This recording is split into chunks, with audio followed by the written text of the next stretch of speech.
I would first welcome Mr. Narayanan sir to this session. His insights are something which is very valuable to us and will take this debate and the discussion to the next level. Thank you very much, sir. Thank you. So first, I would like to ask, as you mentioned in your opening remarks, that do you think a complete can we achieve a total security situation? Is it a utopian dream, or is it actually a reality? Can it be a reality? I think total security is an objective. I mean, I don't think it would be proper to call it a utopian dream, but I think it's an objective. It is what every country should aim for. It's not going to be easy to achieve it because there are so many factors which militate against it. But what I thought, as I said in my opening remarks, what Securicam has opened my eyes to is, I always looked at security as the responsibility of government and official agencies. Securicam, and particularly Rejoy and Emil, kept telling me that, we got cameras, I don't know whether they had a concept of security in the sense that we had, but they opened my eyes to the fact that you can't have security unless the ordinary citizen is himself directly involved. And I think the whole concept of the Securicam's cameras and kind of is each man realizes that I have to be responsible for my security. And one of the principal instruments for that is a watchman in the house, namely the security camera. So the raising the public consciousness on security related issues is something that the campaigns like this aims to achieve. How do you think corporates can get involved? Or do you think there is enough corporate involvement in initiatives like this today? Before I come to the role of corporates, which in my case I think is not particularly a favorable one, I think we have to dispel the general belief that security is not my task, it's that of the government, or more particularly the police or other agencies. Yes, the state has a responsibility to provide protection to its citizens. But you don't want a state that is overlooking everything that you do. We want freedom, and yet we want security. Maintaining freedom alongside security is not a very easy task, as you will probably know, as everybody knows. We don't want a Gestapo looking at every minute of our hand.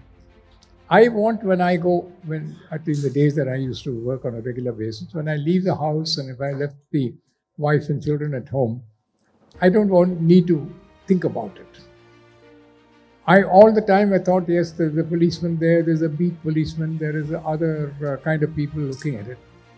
But in today's day and age, that is not enough. You want somebody to watch you without being, if I might say so, an excessive policeman. I think Mr. Rejoy Thomas and Mr. Emil Jose, when they came, I do not know whether they understood it in that context. But they are the ones who kept arguing, saying that the security cameras will help a great deal. What I have understood after a lot of arguments with them is, yes, you cannot protect yourself unless and you cannot provide protection for yourself unless you protect yourself. It's like health. I mean, you may have great doctors and great hospitals and whatnot, but the task of looking after your health is primarily yours. And that is what we are trying to achieve with regard to the security camera. You need somebody watching the home, but who is not a prying eye, who is not trying to find out and gossip about it and whatnot. We want something that somebody may want to record and say, yes, Mr. Joseph came and I want to see, did he come? And who came, so and so. So I think it's a unique idea and concept. It needs great development. It needs, I think, also a great deal of, apart from the personal efforts with these two gentlemen referred to you, I think a massive effort, which will need to be a people's effort and also will involve money. Now that's where the corporates come in. The corporates come into, they will not see it as how does it add to our profits. I mean, I do not know how many of them will be able to open their CSR for this one. I think this is one of the best uses of CSR for if corporates will do that, because you provide protection to every single human being. For the corporates, they are the persons who provide the money. They are buying things or they are using them, etc. I think we need that. I think that we need a campaign also to explain how exactly security cameras improve living for people across the world. Also, coming to what would be your suggestion as to how the security agencies like the police force, etc., can work much more deeply with the community in enhancing law and order? No, I'm a policeman. I mean, not born a policeman. I was born into the police at the age of 21. And as I mentioned a few minutes ago, I've done 70 years in various kinds. I do think that while the police are reviled and they're corrupt, they're bad, they're this, etc., I think they provide a fundamental duty. We need to marry the policemen with the security cameras. Both sides need to respect each other's, both the independence and their abilities. And I think once the initial stages are over, we should start a program for Secure Camp to try and meet up with groups of policemen, not merely at the highest level, the levels of DGs and whatnot, but across the world, particularly the level of police station level. That's where real security is provided. Explain to them what is the importance of if you have security cameras, it helps them. The people should also say that when they have a security camera in their house, if they see something suspicious, they should be able to go to the police. The normal tendency of the policeman is that has anybody committed crime, then only we will come there. No. We need to keep the police to understand that there is a watching brief. Before a crime takes place, there's a lot of activity prior to that. If you are able to monitor that, the amount of crime will come down. The amount of crime is galloping. I had all some facts and figures, but I knew that the justice was also had a time schedule. There is an exponential growth in crime. And crime of various, particularly personal crime of various kinds. It is with regard to personal crime, thefts, this, that, personal harm, etc., that the security camera will be a major instrument of help to the police. The police must understand that. For that, there is a great deal of education which is required. The police will always think that ordinary people come, they're boring them. That's true. Many of us create problems for the police. But I think once there is a greater degree of affinity between the police and the ordinary citizen, and the security camera will provide a certain amount of evidence. Otherwise, people would come and say, George Joseph came and beat me up or something. True, false, be true. If I can prove with a security camera that Mr. George Joseph came to my house, at least, whether he beat me up, I don't know, but he at least came to my house, then 50% of the task. So I think it's an aid to security. It is, in some ways, security per se, but people may not see it in that light. We need to educate the public. Technology has advanced quite rapidly, especially in the past decade. And today we have almost artificial intelligence controlling a lot of machines. Where do you think, or how do you think personal liberties are going to be affected in the coming decades when more and more technology is going to deploy to track human beings or our activities? You're moving from secure cam, I hope. Like Secure cam is not what we do not want secure cam to be part of the artificial intelligence. That's my personal line. For 50 years I've dealt with how we can use instruments to keep watch on people. Secure cam will keep watch on people for their safety, not to detect what they're up to. We don't want the secure cameras to be used to detect whether I'm sleeping with somebody else or whatnot. That is not what you want. But now you're moving into a different area. Yes, I think artificial intelligence is completely transforming the world of, and security cameras have become now a part of that. I wanted to make a distinction between secure cam and the security cameras. Secure cam has a name security, but it's meant for personal individual security. For, I would say, the good old days where we looked at the beat policemen, etc. Not today's world. The world that I used to inhabit, I still inhabit part of it. That is used for various. I use facial recognition. I use places, etc. That's an entirely different world. And I don't think we should combine that. I don't want people to think that security cameras that Secure Cam is trying to introduce is really being used to help the Commissioner of Police or the Deputy Commissioner of Police or the state government or central government or whatever it is to keep watch on. So I will not answer this question. Yes. It's a subject we can have separately or in a different manner, but not part of the Secure Cam discourse. Okay. Yeah. Also, coming to this. You want? Oh, you can't hear me, is it? Okay, sorry. Also, when it comes to the expenditure that the state incurs on internal security vis-a-vis external security, we see there's very much less spend allocated for internal security. Do you think that needs to increase? This debate will never end. I mean, if you take our defense budget, for instance, I mean, it's talk of defense budget. I mean, it's ridiculously low. I've been the National Security Advisor. Before that, I was a director at IB. I think we are heavily underfunded. Worse, what has happened is most of the money goes for pensions and whatnot. The actual amount available for really what provides security is today we spend just about 30% or so less than what China provides for external security in many matters. But I mean, this is not the place. I don't want to go into a debate. So the question of internal security, I do think people do not recognize that everything that you do. And I think the corporates of India are responsible for most of it. They are only interested in making money. I know I'm not part of the corporate. I think they need to use their CSR funds to over and above what the government is able. I mean, there's a limit that government can give for various things.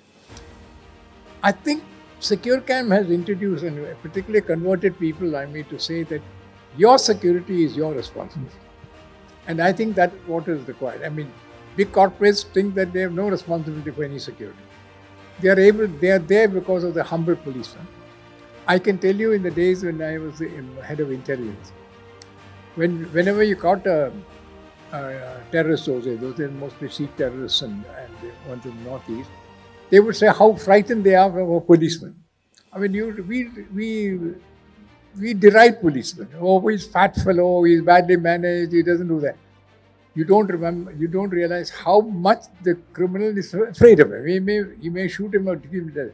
The point is, you cannot have good security unless you have a sufficiently strong amount of money spent on security. We are woefully underfunded internally and for internal security as well as external security. And people are only interested in them. And I would like to say that the bigger the money spending people, they spend less and they have utter contempt. So, if you want a message from this, I said ask the corporates to disgorge a lot of their money to spend on security. I think every corporate should insist that every place should have a security camera in their home, in the homes of their employees, etc., and pay for it, etc. Interesting. So, coming to yourself, you have been working tirelessly all these years, writing articles, books. Any new projects or any new books that you're working on? No books. Okay. I don't want. I've just written the foreword for a book by one of my former deputies, Juliet, on Kashmir, and I think he's written a fairly honest thing. But I think it's caught up in a tremendous controversy. Yes. The book was released yesterday, so I want to find out. I don't want to write a book. If you write a book, the people are only waiting to see what controversies you can say. No, my point is, I do think that I failed in convincing people that security is a very fundamental concept that every citizen should endorse and come to. I mean, we have people like the leaders of the leaders of the community present here. Each of us play a role. I think many have done much better in many other fields. In security, I think because we come under so much pressure from the government on one side, from the public on the other side, paying what I would call the fundamental requirements of security and how to provide it. Rather, I mean, we all talk about it. I can write any number of articles on that. First and foremost, nobody reads articles. I write an article every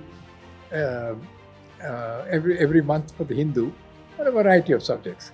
And the moment I get a response, I know who's read it. It's a wonderful article. That means he's not even looked at it. It's a great article. He's only glanced at the headline.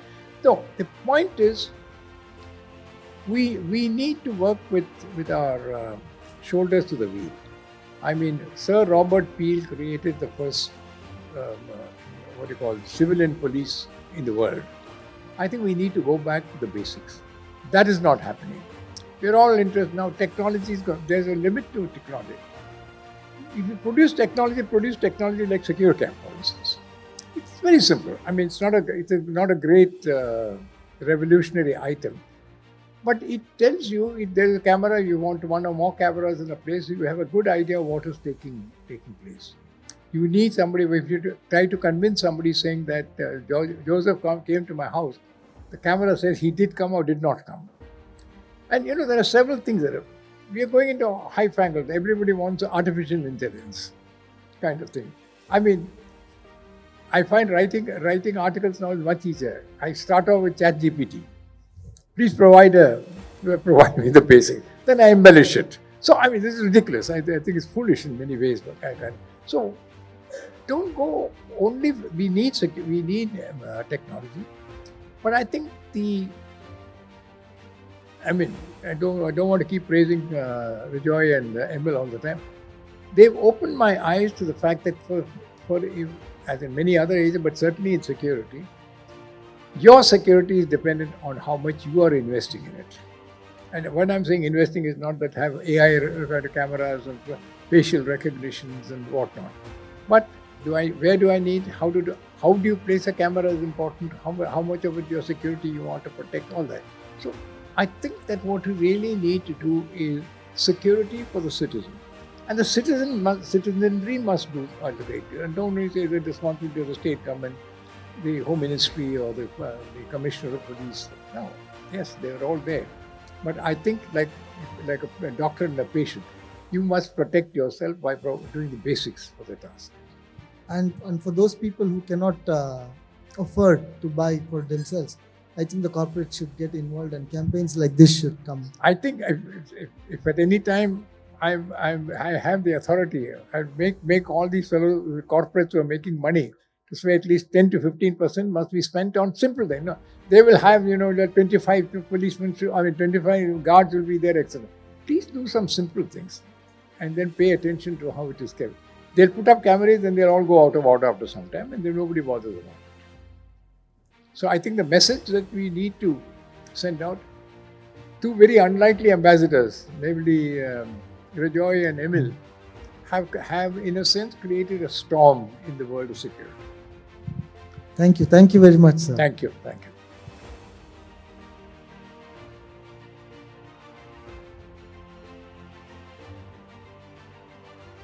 So I would like to start with you, sir, Mr. Tenkasi.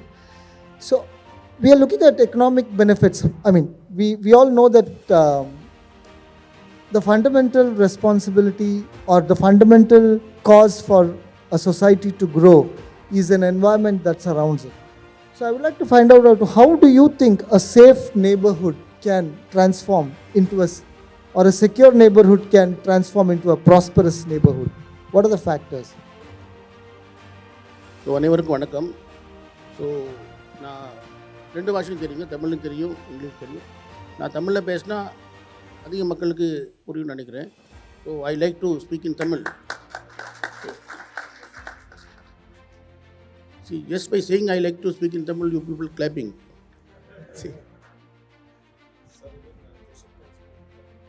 Good good very. So நான் வந்து எனக்கு ஐஏஎஸில் 35 வருஷம் ஆகுதுங்க. பல மாநிலத்துக்கு நான் வந்து election கமிஷனுடைய அப்சர்வராக போயிருக்கேன்.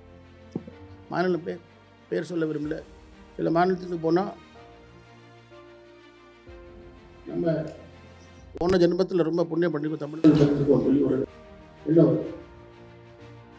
இரவு நாங்கள் எலெக்ஷன் கமிஷனுடைய அப்சர்வர் போகும்போது எங்கள் கூட 3 பாடி கார்டு இருப்பாங்க. 3 ஐயாவுக்கு தெரியும், கமாண்டோஸ் இருப்பாங்க ஆட்டோமேட்டிக் வெப்பனோட. அவங்களே சொல்கிறாங்க, ஐயா நம்ம வந்து அந்த மாவட்டத்துக்கு இருட்டுக்குள்ளே போய் சேரணும். அந்த அளவுக்கு எல்லா ஊரில் சில மாநிலங்களில் சில ஊரில் லா அண்ட் ஆர்டர் ப்ராப்ளம் அவ்வளோ மோசம். துப்பாக்கி வச்ச கமாண்டோவே பயப்படுறாங்கன்னா பொதுமக்கள் இரவுக்கு அப்புறம் வெளில வருவாங்களா? யாராவது ஒரு தொழிலதிபர் அது மாதிரி ஊரில் ஒரு தொழிற்சாலை ஆரம்பிக்கணும்னு நினைப்பாங்களா? மாட்டாங்க. தேர்ஃபோர் பாதுகாப்பு இருந்தால் தான் எக்கானமிக் டெவலப்மெண்ட், பாதுகாப்பு இருந்தால் தான் வளர்ச்சி. அந்த பாதுகாப்பு பல வகையான இன்டர்வென்ஷன் மூலமாக வருது. எல்லோரும் நல்லா இருக்கணும், எல்லோரும் நல்ல ஆளுகளாக இருக்கணும். அது இருக்க முடியுமா? முடியாது. Not every one can be expected to behave lawfully, to follow the to honor the rules and regulation. Then what is the next thing? Next thing is the first program which we had here, the judiciary. So if somebody does anything illegal, the judiciary punishes them. எல்லாரும் பேசிட்டாங்க, நானும் 2 வார்த்தை பேசுகிறேன். என்னுடைய வீட்டில் உள்ள ஒரு example கொடுக்குறேன், ஒரு நகைச்சுவையான எக்ஸாம்பிள். எங்கள் வீட்டுக்குள்ளே நாங்கள் கேமரா வைக்க ஒரு சூழ்நிலையாக வந்துச்சுன்னா என்னுடைய துணைவியார் உட்காந்துருக்காங்க. அவங்க ஃபீல் பண்ணாங்க எங்களுடைய குக் காய்கறியை சரியாக கழுவ மாட்டாங்க சமையல் பண்ணதுக்கு முன்னாடி. ஸோ கிச்சனுக்குள்ளே 2 CCTV கேமரா வச்சுட்டோம். சாப்பாடோடைய சுவையே மாறி போச்சுங்க அதுக்கப்புறம். ஸோ இது ஒரு வெரி ஸ்மால் ஒரு ஹியூமரஸ் எக்ஸாம்பிள். ஏன்னா நாங்கள் கேமரா பார்க்க கிடையாது, அது கொஞ்ச நாள் ரிப்பேர் ஆகிட்டு இருக்கு. ஆனால் அவங்க நினச்சிட்டு இருக்காங்க, சரிப்பா 2 கேமரா பார்க்குறோம், நம்ம சின்சியராக வேலை செய்யணும். இதே போல் மக்கள் ஸ்ட்ரீட்லேயும் சரி நெய்பர்ஹுட்லேயும் சரி கேமரா பார்த்த உடனே நம்ம கரெக்டாக இருக்கணும், நம்ம தப்பு பண்ணக்கூடாது, நம்ம சட்டத்தை கடைப்பிடிக்கணும் என்று ஒரு எண்ணிக்கை வரும். அந்த நம்பிக்கை வந்தாலே நாளைக்கு இன்வெஸ்ட்மெண்ட் வரும். இன்வெஸ்ட்மெண்ட் வந்தால் எக்கனாமிக் க்ரோத். இதோட சிம்பிளாக எனக்கு சொல்ல தெரியாதுங்க.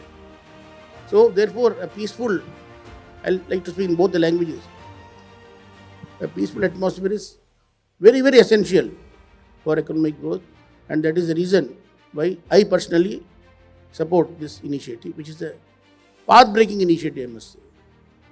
So now we can go to some next question which you like to ask. Yeah. So I would actually like to ask you about so we are also talking about the perception among people that is under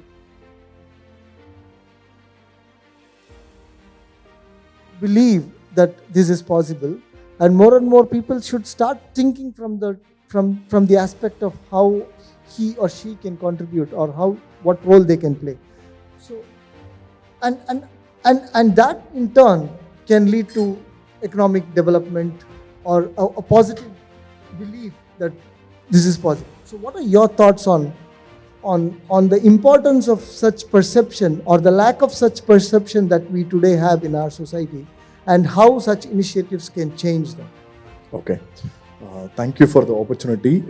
Secure our city அப்படின்ற ஒரு பேர்லேயே இனிமேல் நம்ம தமிழ்நாடு செக்யூர்டாக இருக்க போகுது அப்படின்றத feel பண்ணுற மாதிரி ஒரு இனிஷியேட்டிவ் கொண்டு வந்த இந்த டீமுக்கு முதல்ல ஒரு தேங்க்ஸ் சொல்லிக்கிறேன். ஸோ இந்த மாதிரி ஒரு அழகான மேடை, அழகான ஸ்டேஜில் சாரோடு சேர்ந்து பேசுகிறக்கூடிய வாய்ப்பு கிடைச்சதில் இந்த இறைவனுக்கும் மிகப்பெரிய நன்றிகளும் சேர்ந்து சொல்லிக்கிறேன். இன்னைக்கு இந்த சொசைட்டி ஒவ்வொரு நாளும் புதுசாக டெக்னாலஜியை நோக்கி நகர ஆரம்பிச்சிருக்கு. அதே டெக்னாலஜியை நல்ல வகையில் பயன்படுத்தக்கூடியவங்களும் இருக்காங்க, தவறான வகையில் பயன்படுத்தக்கூடியவங்களும் இருக்காங்க. அதனால் நடக்கக்கூடிய அழிவுகள் தினம் அதிகமாகிட்டே தான் போகுது. நம்ம இன்னைக்கு சார் சொன்ன மாதிரி ஒரு வீட்டில இருந்து வெளியில வரைக்கும் இன்னைக்கு எல்லா இடத்துலையுமே நம்மளை தாண்டி அந்த இடத்தை பாதுகாப்பதற்கு ஒன்று தேவைப்படுது. அது ஒரு ஹியூமன் பண்றதை விட இந்த மாதிரி ஒரு சிசிடிவி சர்வலைன்ஸ் மூலியமாக நடக்கக்கூடிய ஒரு ஆட்டோமேஷன் ப்ராசஸ் வந்து முதல்ல நான் தப்பு பண்ணக்கூடாது அப்படின்ற உணர்வை உருவாக்குது. எப்பவுமே நிறைய பேரோட பேசும்போது சொல்லுவோம், ஒரு மனுஷனை போய் திருத்தணும்னு நம்ம நினைக்கிறத விட இந்த சொசைட்டியில உன்னைய கண்காணிக்கிறதுக்கு எந்த அளவுக்கு ஸ்ட்ராங்கான ஒரு விஷயம் இருக்குன்றதை தெரிஞ்சு வச்சுக்கணுன்றது இருந்ததுன்னா ஆட்டோமேட்டிக்கா சொசைட்டியில் இருக்கக்கூடிய ஒவ்வொரு ஹியூமனும் தன்னையை சரி பண்ணிப்பான் அப்படின்றது தான். ஒரு காலத்துல நமக்கு கடவுள் தான் அதோட முழு உதாரணமா இருக்காங்க. ஒவ்வொருத்தருக்கும் நம்பிக்கை ஒவ்வொரு வகையில இருக்கலாம். அது கடவுளாக இருக்கலாம், தாய் தந்தையார்கள் இருக்கலாம், யாராக வேணாலும் இருக்கலாம். ஆனா இன்னைக்கு அவர்கள் இருந்தாங்கன்னா நம்ம பயப்படுவோம். நம்ம பண்ணக்கூடிய தவறுக்கு அந்த இடத்துல அவங்க இருக்காங்களே, அந்த இடத்துல யார் பனிஷ் பண்ண போறாங்களோ அப்படின்ற ஒரு பயம் நமக்கு இருக்கும். இன்னைக்கு இந்த சொசைட்டி அதை தாண்டிட்டோம். இப்ப அந்த லெவல்ல இல்லவே இல்லை. அப்ப பிக் பாஸ் மாதிரி நமக்கே தெரியாத ஒவ்வொரு இடத்துலையும் நம்மளை கண்காணிக்கக்கூடிய விஷயங்கள் இருக்கும்போது நான் என்னோட இடத்துல இருந்து வெளியில போனா கூட என் குழந்தை என் வீட்டில் இருந்தா கூட அது சேஃபா இருக்குன்ற ஃபீல் எனக்கு உருவாகும். நான் என் ஃபேமிலியோட இந்த இடத்துல வாழ்றன்ற போது எனக்கு ரொம்ப சந்தோஷத்தை கொடுக்கும். அதே இடத்துல ஒருத்தவங்க பிஸ்னஸ் பண்ணணும்னு நினைச்சாங்கன்னா அந்த பிஸ்னஸ்க்கான ஆப்பர்ச்சுனிட்டிஸ்க்கும் அவங்க செக்யூர்டா இங்க கிரியேட் பண்ண முடியுன்ற நம்பிக்கை உருவாகும். இன்னும் ரொம்ப சிம்பிளா சொல்றேன்னா, இந்தியா முழுக்க நிறைய சிட்டிஸ் இருக்கும்போது இந்த இடம்லாம் செக்யூர்டா இருக்குன்றதை ஃபீல் பண்ற எதை வச்சுன்னா கிரைம் ரேஷியோ பேஸ் பண்ணி தான் சொல்லுவாங்க. அப்போ அந்த கிரைம் ரேஷியோ குறையிறதுக்கு சிசிடிவி கேமராஸ் ரொம்ப பெரிய ஹெல்ப்ஃபுல்லாக இருக்குது. அப்போ ஒரு மனிதனை தவறான வழியில் போக விடாமல் செய்வதற்கும் அவன் அடுத்த பாதையை நோக்கி நகர்வதற்கும் வளர்ச்சியில் முன்னாடி நிற்பதற்கும் இது ரொம்ப பெரிய விஷயமா இருக்கும் அப்படின்னு நான் நம்புகிறேன். Thank you. I would like to ask you, ma'am, to what extent do you think it's going to help women and children? I mean, women and children are one of the most vulnerable sections of our population where a lot of times they feel helpless. So again, now we are talking about the aspect of security and the perception that you are safe. To what extent do you think it's going to really have an impact on women and children? And how is it going to help more women entrepreneurs to come? We have a lot of street vendors women who will not work beyond 6 o'clock or 7 o'clock. We don't see them working at 12 o'clock, right? So, I mean, is it possible that we can bring about that change in security and women to be active? And that's what I would like to elaborate on. First of all, thank you so much for giving me this opportunity. I'm definitely excited and happy to be a part of this. To answer your question, I would like to quote certain examples of my own life from childhood. சின்ன வயசில் நான் வளர்ந்தது area north Chennai Tondiarpet. Normal matriculation ஸ்கூல்லேருந்து வீட்டுக்கு போகும்போது ஒரு குறிப்பிட்ட தெருவுலேருந்து group of friends வந்து போக மாட்டோம். ஏன் போக மாட்டோன்னா, ஒரு சில ஆண்டி அங்கிள் வந்துட்டு இந்த கடையில் நீ ரொம்ப நேரம் நின்று சாக்லேட் சாப்பிட்ருக்க, அம்மா கிட்ட போய் சொல்லிடுவாங்க. இந்த பொண்ணு அந்த பையன்கிட்ட ரொம்ப நேரம் பேசிட்டு இருந்தா அந்த இன்ஃபர்மேஷன் எங்கள் அம்மா கிட்ட போயிடும். ஸ்கூல் இத்தனை மணிக்கு விட்டாங்க, ஆனால் ஏன் இவ்வளோ லேட்டாக வந்தேன்? ஸோ எங்களுக்கே தெரியாமல் எல்லா இன்ஃபர்மேஷன் அந்த ஆண்டி அந்த அங்கிள் பார்த்துட்டு இருந்தாங்க. ஒரு சஸ்பீஷியஸாக ஒரு பேக் கூட ரொம்ப நேரம் இருந்ததுன்னா there will be someone watching it. There is an eye always on the street. 20 years கழிச்சு we moved to a locality of Chennai, South Chennai, MRC நகர்னு ஒரு ஏரியாவில் நாங்கள் வந்தோம். வளர்ந்துட்டோம், சின்ன வயசெல்லாம் போயாச்சு. ஒரு சின்ன இனிஷியேட்டிவ் இந்த கம்யூனிட்டி, காலையில் 5 மணிக்கு ஒரு பார்க்கு, அந்த ஏரியாவில் இருக்கிற பார்க்கில் எல்லாருமே சேர்ந்துட்டு ஒரு ஹெல்த் கோச்சை கூப்பிட்டுட்டு ஒரு ஒர்க் அவுட் செஷன் அந்த ஒர்க் அவுட் செஷனுக்கு போகும்போது நாங்கள் ஒரு ஸ்ட்ரீட்டை தாண்டணும். I repeat, it's a good locality of Chennai and so supposed to be very safe and happy locality. But காலையில் 5 மணிக்கு அந்த ஒரு குறிப்பிட்ட ஸ்ட்ரீட்டில் வந்து அந்த அளவுக்கு வெளிச்சம் இருக்காது. ஸோ ஒரு லேடி வெயிட் பண்ணலன்னா மீதி பேர் அந்த ஒர்க் அவுட் செஷனுக்கு வரமாட்டாங்க. And it is not an old story, ஒரு 10 வருஷம் பழைய ஸ்டோரி தான் நான் சொல்லிட்டு இருக்கேன் அந்த இனிஷியேட்டிவ் எடுத்தது. And then we realized that why is that women are not coming for the workout session, and physical fitness is equally important as mental health. And then we found that on the street light illadanaala people are scared to cross that street because it is morning 5 o'clock. And 20 வருஷம் முன்னாடி எந்த aunty அங்கிளை பார்த்து பயந்துட்டு இருந்தோமோ அந்த aunty uncle ஏன் அங்கே இல்லை feel பண்ண ஆரம்பிச்சிட்டோம். ஏன்னா அவங்க இருந்திருந்தா நாங்கள் சேஃபாக அந்த ஸ்ட்ரீட்டை காலையில் க்ராஸ் பண்ணி ஒரு 1 hour ஒர்க் அவுட் செஷன் பண்ணி ஆஃபீஸ் போயிருந்தா we feel better. So we really miss those auntie uncles whom we were scared of in those days. Then the community started few initiatives. The first thing started with street lights, better street lights. Okay. Second thing, the community engagement was more. We started working not just one building or one residential apartment. All of them together started working with the authorities and taking initiatives of more community engagement programs, and the events were together. And slowly we started seeing that morning there were more females in the crowd walking on the street because of each other's company and the confidence. Slowly the tea shops started coming up, and more local small vendors started coming up. The best part was when we saw the people from corporation, the night workers who were cleaning the streets were females. So they might not even know how much they would have motivated us to be in our physical workout session in the morning. Without their presence, it wouldn't have given a confidence to another woman. And I'm talking about so-called educated, independent, working women. If they can have these inhibitions and fear, just imagine about other women in the society. And when we saw those female vendors being there, when people coming from other locations saw the petrol bunks having female workers, filling the fuels, in the bunk. When we saw auto drivers being more of female auto drivers, the so-called Rapido and other services having, more female drivers. All these things, நம்மளுக்கே தெரியாம இன்னொரு ஃபீமேலை எந்த அளவுக்கு motivate பண்றாங்கன்னு நம்மளுக்கு தெரியாது. Somebody on the street have motivated me to be there, and I don't know, I would have motivated someone else.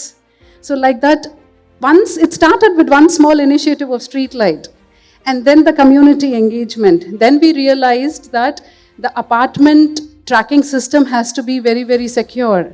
When the female, children and old people are there at home, someone coming from in the gated community, someone has to track the so-called couriers or the vegetable vendor or whoever are coming. These tracking mechanism, everything put together helped us to increase our confidence, increase our risk-taking capacity. We saw even the park, which was being managed by a man earlier, was managed by a woman then. Small things, but these things created a huge impact. It allowed us to take the leap of, take the entrepreneurial leap and pursue our dreams. The so-called barriers were, removed. It helped all the women, not just for the mental and physical health, but also understand the resilience of, entrepreneurship and participating without any fear. And all overall put together, it helped the economy, it helped the social stability, and it created that equanimity in the society. And let us not forget that we belong to Chennai, and Chennai contributes 43% of the female workforce in India. We are huge, and especially manufacturing workforce. Let me quote, it's manufacturing workforce. So Chennai is already have moved far ahead. Being a female working person, when I travel to so many other cities, compared to other cities, I feel much more secure in Chennai. Even in the night, I don't have to think twice to move out for any work. Even the small vegetable vendor who would have been scared earlier, now I see a lot of female vegetable vendors on the street managing even in the early morning or late night without any fear. So definitely this is going to create a huge economic benefit. And being a woman, I can relate so many examples, so many. So yeah, that's it. Thank you. Yeah, Tengashi sir, I would like to ask you as to what role should community leaders or organizers within, what role should they play in enhancing these initiatives and sort of transforming that into an overall economic development for their community? The community leaders are the two representatives of the people of the area where these the leaders belong to. So when they are themselves taking up an initiative and trying to encourage these kind of, basically it's a preventive measure. The camera will not per se be able to prevent crime, but the very fact that a camera is there creates a sense of fear in the mind of the, the criminal or the person who intends to commit any crime. So whenever there is a crime-free society or where lesser crime is there, like Mamta ji also pointed out, more women will come out and work. Because women constitute 50% of our population. And when at least 50% of the women work and contribute to the economy, our economy cannot grow. I have also been to many states, and when we look outside the offices or even at the bus stop, in the railway stations,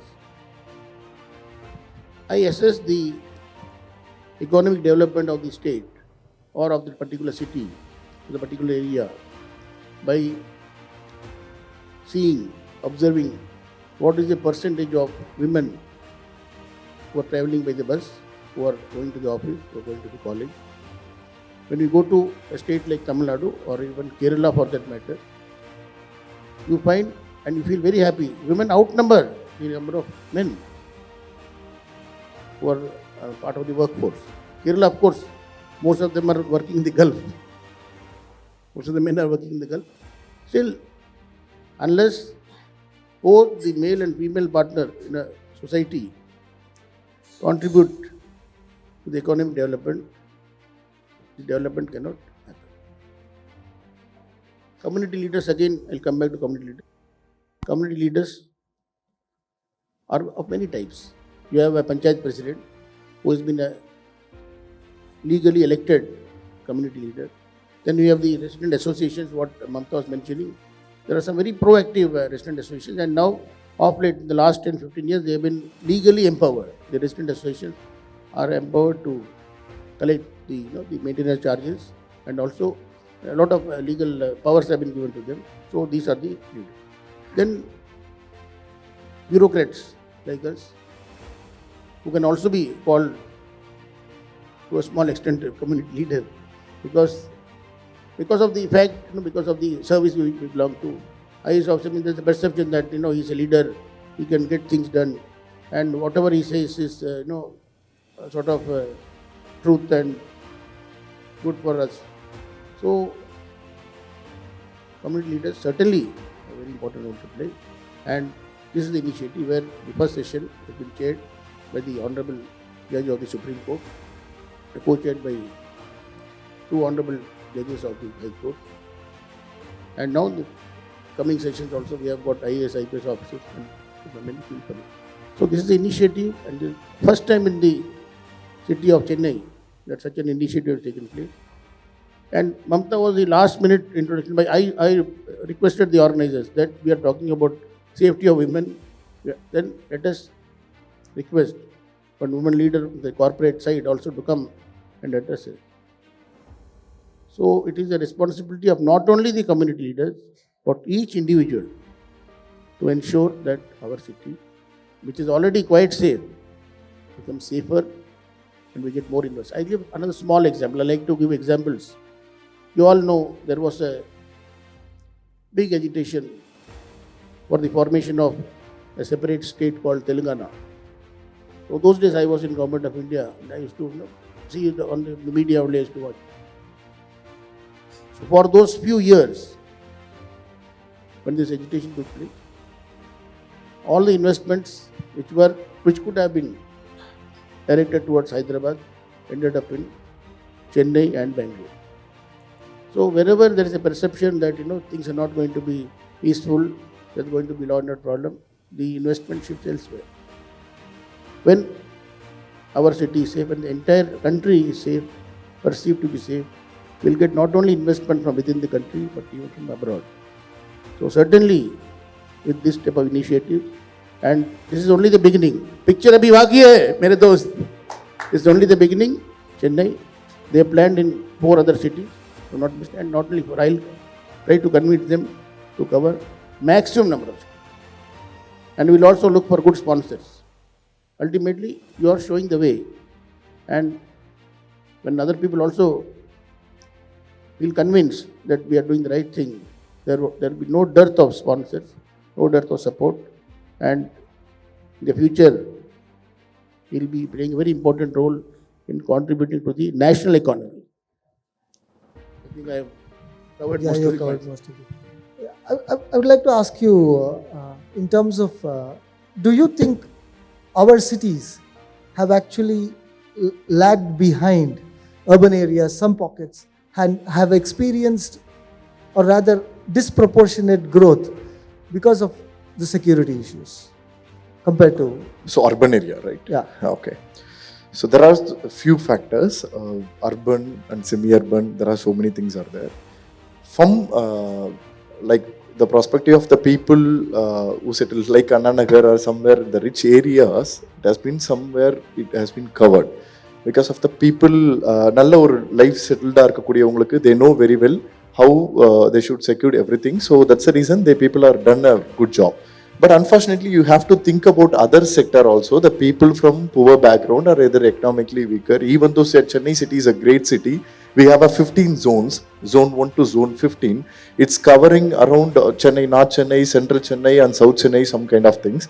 There are more than 1 crore population living in Chennai. Just imagine 1 crore population. If you go crossing like after Kanchipuram or Chengalpattu, you can see so many free lands would be available. But in Chennai, you never able to see any of the spaces. But unfortunately, what happened? எங்கெல்லாம் கஷ்டப்படுற மக்கள் இருக்காங்களோ, எங்கெல்லாம் poor people இருக்காங்களோ, அவங்களுக்கு இந்த மாதிரியான ஒரு செக்யூரிட்டி ஏற்படவே இல்லை இன்னைக்கு வரைக்கும். இந்த ரீசன் பிகன் என்னன்னா, அதில் 2-3 ஃபேக்டர்ஸ் இருக்கு. இன்னைக்கு அந்த இடத்துல ஒரு விஷயத்தை இன்ஸ்டாலேஷன் பண்ணோம்னா the people unity is most important. இன்னைக்கு இந்த ப்ரோக்ராம் மூலயமா அந்தந்த லொகேஷன்ல இருந்து இப்போ செம்மஞ்சேரியை பத்தி நம்ம பேசணும். There are more than lakhs of people living in Semmancheri. என்ன ஒரு காசஸ் வந்தாலும் அங்க இருக்கிறவங்களுக்கு தான் தெரியும். Just imagine the floods coming, emergency the floods coming. We are thinking அங்க என்ன ஆயிருக்கும், அங்க இருக்க லோக்கல் வாலண்டியரை ரீச் அவுட் பண்ணி அங்க இருக்கக்கூடிய சிச்சுவேஷன் என்னன்றது தெரிஞ்சு அதுக்கப்புறமா ஆக்ட் பண்றதுக்கு பதில் ஒரு சர்வேலன்ஸ் மூலியமா நம்மளால மானிட்டரிங் பண்ண முடிஞ்சதுன்னா என்ன ஆக்சுவல் சிச்சுவேஷன்ல இருக்குன்னு தெரிஞ்சு போர்ட் கொடுக்கணுமா, என்ன ஃபெசிலிட்டி கொடுக்கணும்னு ரொம்ப ஃபார்வர்டா we can think out. And apart from that, as we already saying, நம்ம எப்போ பார்த்தாலுமே நம்ம சிட்டியில ஃபியூ பீப்புள்ஸை ஈஸியாக ப்ரொஜெக்ட் பண்ணிடும். தட்ஸ் மீன் இங்க இருக்கிறவங்க இந்த தப்பு பண்ணியிருப்பாங்க, இங்க இருந்து வரவங்க இதை தப்பு பண்ணியிருப்பாங்க. It's never happen. It's never happen.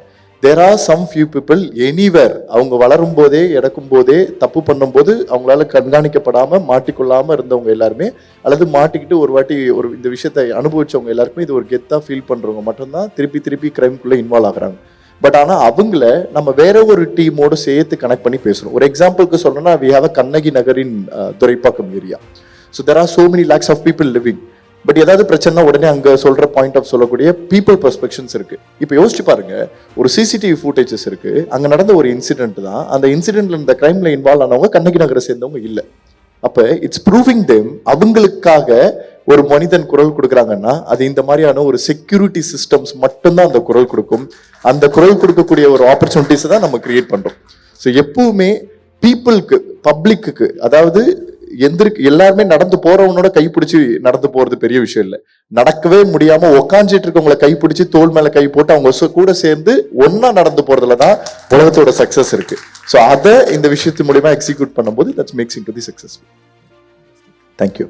One final question to you, ma'am. So are there, what would be the key takeaways for women to come forward and take this initiative as their own initiative? What would you say? How can? See, first thing they need to understand that it is going to help themselves to, wherever they are from there, in whichever field they are, whether they are homemakers or small entrepreneurs or working women or wherever, they need to understand that this initiative is going to help them for their own life. Whenever a female is leaving home, she is more concerned about the children being at home or the parents being at home. She is not worried about her safety. She is more worried about people who are at home, their safety. So if the community is safe, if she knows that when I'm leaving my house, the community or the security system will take care and they are safe at home, she will be more confident in doing her job. You know, so once she gets to understand that the security system which we are all initiating and talking about today will take care of the people at home, she need not worry. She will go out and start pursuing her own dreams. You know, her mind will be more free. She will be more confident. And whether it is a small entrepreneurship or whether it is a working, corporate, we need not have a perception that things are better at corporate and only small, entrepreneurs are facing more problems. It is equal for everyone. So once they are confident, they will take the entrepreneurial leap and pursue their dreams. The mental and physical health will be much better, and they will start preparing themselves to face the world and, make sure that the goals are achieved. So, yeah, that's it. Thank you. Thank you. Any questions from the audience? CCTV footage வச்சு நாங்கள் prove பண்ணுறோம் இது நடந்துச்சா இல்லையான்ட்டு. So நான் ரொம்ப வருத்தப்பட்டிருந்தேன். ரொம்ப நாளாக நான் எம்எல் கிரிமினல் ஜஸ்டிஸ் அட்மினிஸ்ட்ரேஷன் என்னுடைய கம்ப்ளீஷன். ஸோ நான் நிறைய அங்கே சர்வேல் அங்கே பார்த்துட்டு இருக்கும்போது ஏன் க்ரைம் ரேட்டு குறையவே இல்லை, செம்மஞ்சேரி பெரும்பாக்கம் கண்ணகி நகரில் ஏன் க்ரைம் ரேட்டு குறையவே இல்லை அப்படின்னு பார்க்கும்பொழுது அங்கே ஃபால்ஸ் கேஸ் நிறைய இம்ப்ளிகேட் ஆகிட்டுருக்கு.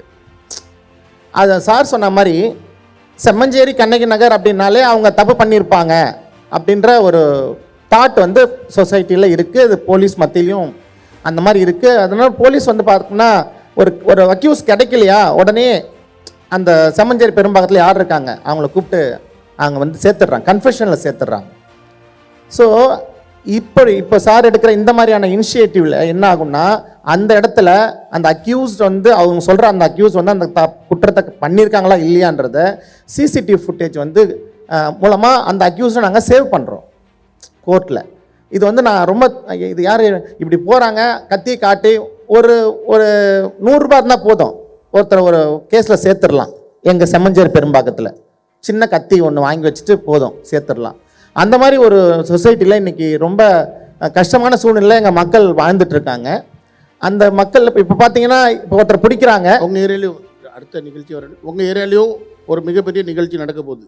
S Semmancheri area. ஸோ அந்த டைமில் எஸ் நம்ம எல்லோரும் சேர்ந்து இந்த பிரச்சனைலாம் சால்வ் பண்ணி நிச்சயமாங்க. நானும் கண்டிப்பாக நிச்சயமாங்க. நன்றிங்க. 7 months பிஃபோர் வந்து பஸ் போர்டில் வந்து போர்ட் பண்ண ஒரு ஸ்டூடெண்ட் வந்து ஆக்சிடென்ட் ஆயிருந்தாருன்னு சொல்லி ஒரு இன்ஃபர்மேஷன் அப்போ பயங்கர வைரல் ஆச்சு. அதோட ஃபுட்டேஜ் பார்க்கும்போது அவரோட இந்த கால் ஃபுல்லாக இல்லை, இந்த ஒரு சைடு ஃபுல்லாகவே கம்ப்ளீட்டாக இல்லவே இல்லை. யூஸ்வலி என்ன ஆகும்னா பஸ்லேருந்து நடக்கிற எல்லா அட்வர்டைஸ்மெண்ட்டுமே பஸ் டிரைவர்ஸ் மேலே தான் கேஸ் போட்டு இப்படியே நடந்துடும். நான் சொல்கிறது வெறும் கண்ணகி நகர் செம்மஞ்சேரி மட்டும் கிடையாது, இந்த உலகத்தில் இருக்கக்கூடிய எல்லா வாய்ஸ்லெஸ் பீப்புளும். அப்போ இதை யார் மேலே தப்பு பண்ணியிருக்காங்கன்றது தெரியாமல் கேஸ் கன்ஃபெக்ட் ஆகி அவங்க மேலே வந்து ஃபைலும் பண்ணிவிட்டு அவங்கள வந்து ஒரு இது பண்ணிவிட்டு ட்ரைனிங்க்கு அனுப்பிட்டாங்க. I was discussing with the principal secretary and he said, so நீங்கள் போய் அவங்கள மீட் பண்ணி ஒரு motivate பண்ணுங்கன்றாங்க. I went to the training places and I'm watching the CCTV footages. இந்த சிசிடிவி ஃபுட்டேஜஸ் அவங்களுக்கு பஸ்ஸில் கிடையாது, வெளியிலேருந்து ப்ரைவேட்டாக எப்படியோ வாங்கி எடுத்திருக்காங்க. அந்த ஆக்சிடென்ட் நடந்த விதத்தை மட்டும் சொல்கிறேன். பஸ் இருக்குது, பஸ் இப்படி மூவ் ஆகுது, பையன் ஃபுட்போர்டு தான் அடிக்கணும்னு சொல்லி ஓடி வந்து ஃபுட்போர்டு அடிக்கிறான். அஸ் த கேஸ் படி ஃபுட்போர்டு அடித்து அவன் எகிரி மேலே வந்து திருப்பி பஸ் வந்து இது வழி அவன் கீழே விழுந்து அந்த டயர் ஏறி அடிபட்டிருக்குன்றது கேஸ். பட் என்ன நடந்திருக்குன்னா ஓடி வந்து அவன் ஃபுட்போர்டு அடிக்கிறான்.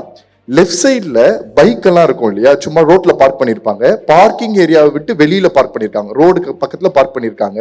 ஸோ பஸ் இப்படி போகுது, இந்த இடத்துல பைக் இங்கே இருக்குது, எதிர்க்க ஒரு வண்டி வருது, பைக் வருது, அவன் நின்று வரணும், மேலே ஏறி பஸ்ஸுக்கு முன்னாடி ஆப்போசிட்ல வந்து கட் அடிச்சுட்டு இப்படி உள்ளே போகிறாங்க. ஸோ பஸ்ஸை அதை சேஃபாக ஹேண்டில் பண்ணுறாங்க. இவன் எகிரும் போது இங்க இருந்த பைக்ல இடிச்சு அவன் கீழே விழுந்து ஆக்சிடென்ட் ஆயிருக்கு. அப்புறம் எப்படி நம்ம டிரைவர் மேல இது பண்ண முடியும்? ஸோ இந்த விஷயத்தை தெரிஞ்சதுனால அவருக்கு கிடைக்க வேண்டிய பனிஷ்மெண்ட்ல இருந்து எல்லாத்தையுமே வந்து மாத்தினாங்க. இது சின்ன விஷயம் தான், நமக்கு தெரியாது. நம்மளை பொறுத்த வரைக்கும் பஸ்ல இந்த மாதிரி போர்டு ஆக்சிடென்ட் ஆயிடுச்சு அப்படின்னு நினைக்கிறோம் இல்லையா. ஸோ நமக்கு தெரியாத இந்த கண் தான் இந்த உலகத்தோட பல பேரோட வாழ்க்கையில அடுத்த 40 வருஷத்துல பெரிய இம்பாக்டை கிரியேட் பண்ணும். அதுல இந்த டீம் இருக்கிறதுல ரொம்ப சந்தோஷம். தேங்க்யூ.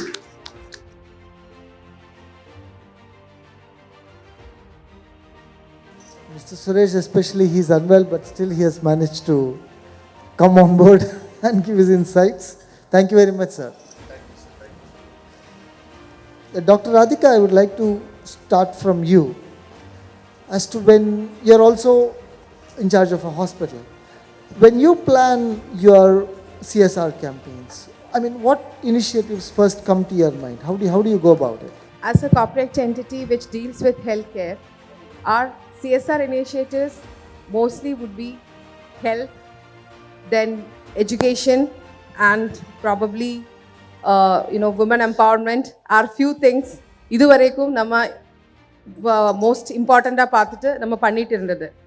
பட் எனக்கு இப்போ தோணுது there should be a deviation to all these priorities. Security and safety பார்த்தா எல்லா கம்பெனிஸ்லுமே இப்படி நம்ம ஆக்டிவிட்டீஸ் பண்ணிட்டு தான் இருக்குது. பட் செக்யூரிட்டி அண்ட் சேஃப்டி பார்த்தா actually it is also most important thing. But இது வரைக்கும் நம்ம அவ்வளோ ப்ரையாரிட்டைஸ் பண்ணலை, to be honest with you. Moving on to Mr. Suresh, sir, what do you think is the state of our public-private partnerships in internal security issues? Sir, I should take this opportunity first to thank Mr. Vijay Thomas. I have one, எனக்கு ஒரு ஜவஹர் சாருக்கு ஒரு பெரிய thanks சொல்லணும். ஏன்னா ரெண்டு விஷயம். First அந்த தமிழ் தாய் வாழ்த்த அந்த மொமெண்ட்டில் அழகாக எடுத்து விட்டார் நமக்கு எல்லாருக்கும். அந்த நேரத்தில் எனக்கு பூரிச்சு போச்சு. இன்னொன்று, ஒரு ரஹ்மான் சொன்ன மாதிரி எங்கும் நிறைந்திருக்கும் இறைபொருளுக்கு வணக்கம் சொல்லின்ற மாதிரி it is that which is making us. அந்த தைரியத்தில் நானும் தமிழ்லேயே பேசலான்னு நினச்சிட்டு இருந்தேன். இப்போ ரிஜாய் சார் வந்து அவரோட நியூஸ் கிளிப்பிங் வந்த உடனே நான் கொஞ்சம் லேட்டாக எழுந்திருப்பேன். நைட் நிறையா ஒர்க் பண்ணிவிட்டேன். அந்த பேப்பர் பார்த்த உடனே ஃபஸ்ட்டு சாருக்கு ஒரு மெசேஜ் போட்டேன். நான் கேட்டேன் சார்கிட்ட, what for you are calling me with such a senior people here. he said, sir the first call came from you அப்படின்னாரு, உங்ககிட்ட இருந்தேன்னு சொல்லி. அண்டு இப்போ மிஸ்டர் இவர்கிட்ட சொல்லிட்டு இருந்த மாதிரி, வெற்றிவேல் சார்கிட்ட சொல்லிட்டு இருந்த மாதிரி, இட்ஸ் அ ஹானர். இது ஒரு பெரிய மரியாதை இங்கே உட்கார. எதுக்கு இதை சொல்ல வரேன்னா, நான் இப்போ உட்காந்துட்டு உடம்பு சரியில்லாமல் இருந்தேன். நான் சொன்னேன் ஒய்ஃப்ட்டு, விஜய் சார் கூப்பிட்டது, நான் படுத்திருந்தா கூட போய் அந்த ஹாலில் படுத்திருக்கேன் அப்படின்னு நினச்சிட்டு வந்தேன். மேடம் வாஸ் எதுக்கு அப்படின்னா, நிறைய விஷயங்கள் வந்து இந்த கல்வியா செல்வமா வீரமானுவாங்க. அதை விட காப்பாற்றணும். உயிரோடு இருந்தால் தானே கல்வியும் தேவை, வீரம் தேவை, அப்புறம் செல்வம் தேவைன்றது. இந்த மேஸ்லோஸ் தியரி சார் சொன்னார்ல, இப்போ 3rd டிகிரினார், அது வந்து ஃபஸ்ட்டுக்கே போயிடுச்சு. ஏன்னா இப்போ வந்து உயிரோடு இருக்கிறப்ப தான் சாப்பிட முடியும், சாப்பிட்றப்ப தான் தண்ணி குடிக்க முடியும், சாப்பாடு தண்ணி கொடுத்ததுக்கப்புறம் தான் உடை உடுத்த முடியும், அதுக்கப்புறம் தான் நீங்கள் நகை வாங்க முடியும். ஸோ இப்போ corporate sir, what you said, I will come to that point. C, இப்போ நான் சார்கிட்ட இவ்வளோ நேரம் I was preparing for this. இப்படி ஒரு கேள்வி, ஒரு கார்ப்பரேட் சோஷியல் ரெஸ்பான்சிபிலிட்டியிலேருந்து பார்ட்டிசிபேஷன் எப்படி இருக்குன்றோம். இப்போ பொண்ணை கட்டி கொடுக்குறப்ப எவ்வளோ நகை போடுறீங்கன்னு கேட்பாங்க. ஆனால் இப்போ யாராவது ஒரு அப்பா, நான் பொண்ணை கட்டி கொடுக்குறப்ப இவ்வளோ சொத்து கொடுத்தேன், ஒரு சிசிடிவி நெட்வொர்க்கு கொடுத்தேன்னு சொன்னால் அப்படின்வாங்க. ஆனால் அதுதான் பொண்ணோட கூட போகிறது, அது ரொம்ப முக்கியமாக இருக்கும்னு தோணுது எனக்கு. என்னென்னா, இப்போ நமக்கு நாமே திட்டம்னா சார்கிட்ட நான் என்னென்ன பேசலாம், சார்கிட்ட ஸ்டேஜிலேருந்து சொல்லலாமா தனியாக சொல்லலாமான்னு நினச்சேன். நமக்கு நாமே திட்டம் இருக்குது, நிறைய திட்டங்கள் வருது. மகளிர் திட்டம் சொல்லி ரேஷனில் அரிசி கொடுக்குறோம். ஆக்சுவலாக நிறைய ஃபண்டு இருக்குது. இப்போ I will come to the topic of corporate sponsorship. There are 4. 1 is government, another is public limited companies, 3rd private limited company, 4th வந்து இண்டிவிஜுவல். இப்போ I am not shifting the topic from corporate responsibility to individual.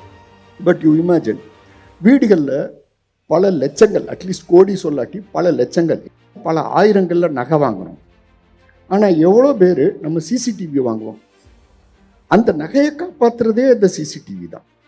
இப்போ ஒரு 2 லட்சம் 3 லட்சம் 4 லட்சம் 10 லட்சத்துக்கு நகை இருக்கும், 1 லட்சத்துக்கு படவம் இருக்கும்.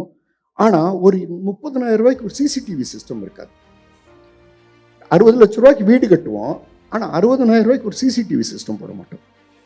நம்மளோட முக்கியம் எங்கே, இந்த நெற்றிக் கண்ணுக்கு போய் முதற்கண்ணுக்கு போய் கண்ணே இல்லாமல் இருந்தால் கூட சிசிடிவி தேவைப்படுது. இது ஏன் நான் யோசிப்பேன்னா, இந்த இப்போ ரீசண்டாகவே நம்ம பார்த்தோம்ல, ஃப்ளைட்டில் வர்றாங்க, 4 மணி நேரம் இங்கே இருக்காங்க, 4 செயின் பறிப்பு பண்ணுறாங்க, போகிறாங்க. அதில் பார்த்தீங்கன்னா ஒரு சிம்பிள் ஷூ. அப்போ இந்த போலீஸ் மெனக்கடுறாங்க பாருங்கள், அவங்க படுற மெனக்கேடு வந்து எவ்வளோ கஷ்டன்றது எங்களுக்கு கார்ப்பரேட்லேருந்து தெரியும். ஸோ இதை கார்ப்பரேட் வந்து 3rd வச்சுக்கணும். ஃபஸ்ட்டு வந்து இண்டிவிஜுவல் பண்ணிவிடும். ஏன்னா கார்ப்பரேட்டில் வந்து 2 டைப் ஆஃப் கார்ப்பரேட்ஸ் இருக்குது sir. 1 government corporate, 1 is private corporate. In government corporate CSR fund has a policy. நாங்கள் நினச்சதுக்கெல்லாம் செலவு பண்ண முடியாது. Private corporate have the freedom. So if already there is a particular ratio of fixed, 2% of the profit, and so it is already going. But the priority, in my opinion, should be given for this.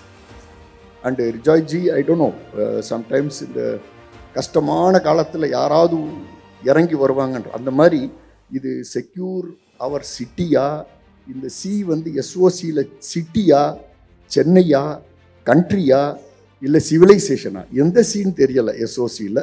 I wish you all this. So, coming back to you, Dr. Radhika, what do you think is should the priorities be moving forward for corporates? How all can we get them involved? As Mr. Suresh said, private companies can actually aggressively get involved. But what do you think? How can we initiate this? I think it's more of, until now, it was more of lack of awareness.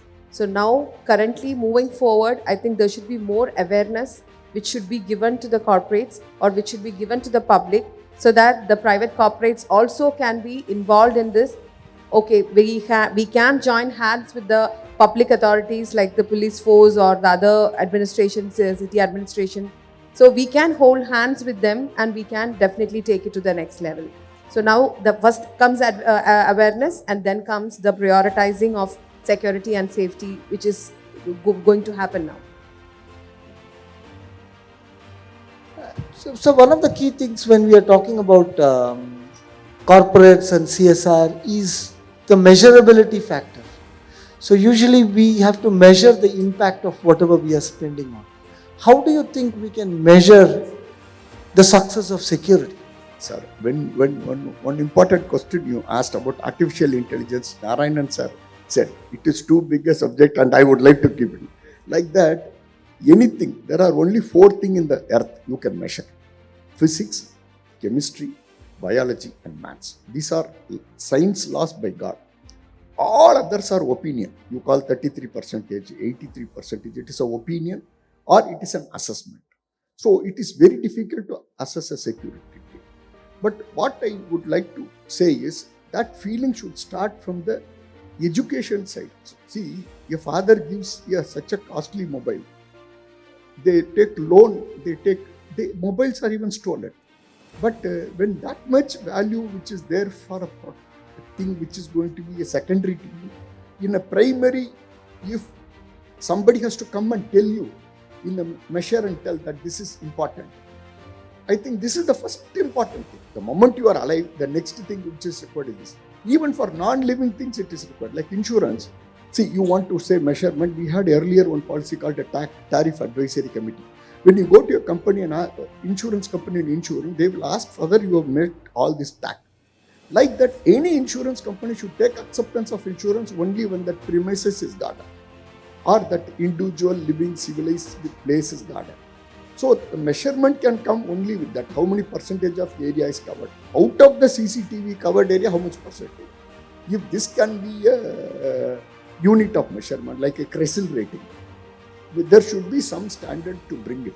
How much area, like Madam was telling, even in such MRC area or MCR, I don't know, remember that. If you can have an area where that is not there. In CCTV, in our petroleum industry, we name red zone, green zone, yellow zone. So if there is some organizational standard, SOP, to measure this, that only can be a measure. Okay. Do you think it is possible for corporates to adopt certain zones and say, okay, the security of this zone, certain initiatives we will take care of? I mean, that's happening in other areas, but in security it lacks. So do you think some similar initiatives can be? 100% definitely it is possible. Because, for example, you take the road medians, maintained, sponsored by them. But public sector, somebody from PSU units, you can understand, we have a framework. And even in the framework, there is a yearly guideline. This year you focus on education. This year you focus on water. So, like that. But as in a private, there is no limit.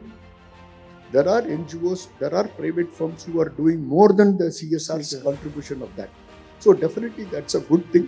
I think if Rijoy ji will be definitely passing through that after my superannuation, I will also try without any remuneration to serve for as a Anil against Raman like that. I will also. Thank you, sir. Any public questions from the audience? Security cameras, in a way, it's like a time machine. You can go back in time and see what is there and what has happened. And it's helped us in solving numerous cases. And unless you see in Maslow's hierarchy of needs, the security needs comes number 2 after the basic needs. So that shows the importance of security. If you can provide that, then people can work anywhere safely. Because during my induction lectures, I keep telling my youngsters who come, would you like to take up a job in Gaza, where I'll pay you 2 lakh rupees a month with your transportation, food and everything taken care of? Or would you like to stay back in Chennai? They don't want to go to Gaza. Why? Because of security. So that is the basics of everything. That's why I want to say that Securicam is doing a great job in this way. Thank you.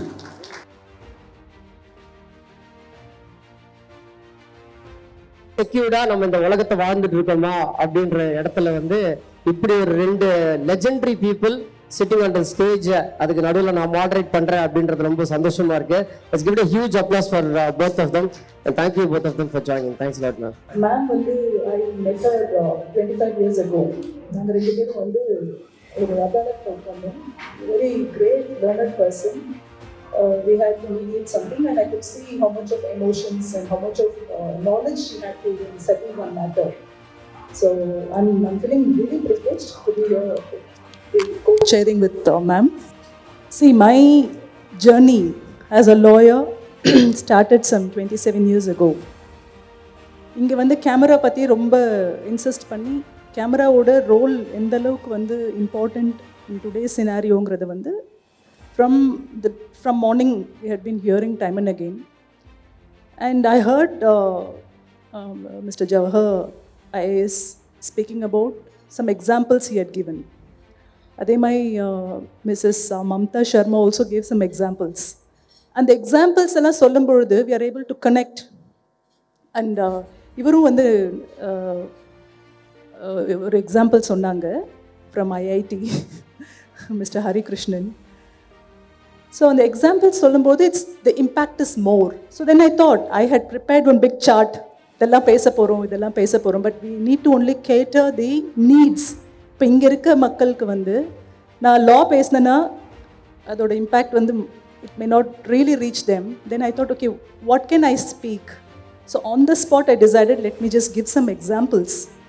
நான் வந்து additional advocate ஜெனரலாக வந்து ரொம்ப very sensitive போர்ட்ஃபோலியோஸை பார்த்துட்டு இருந்தேன்.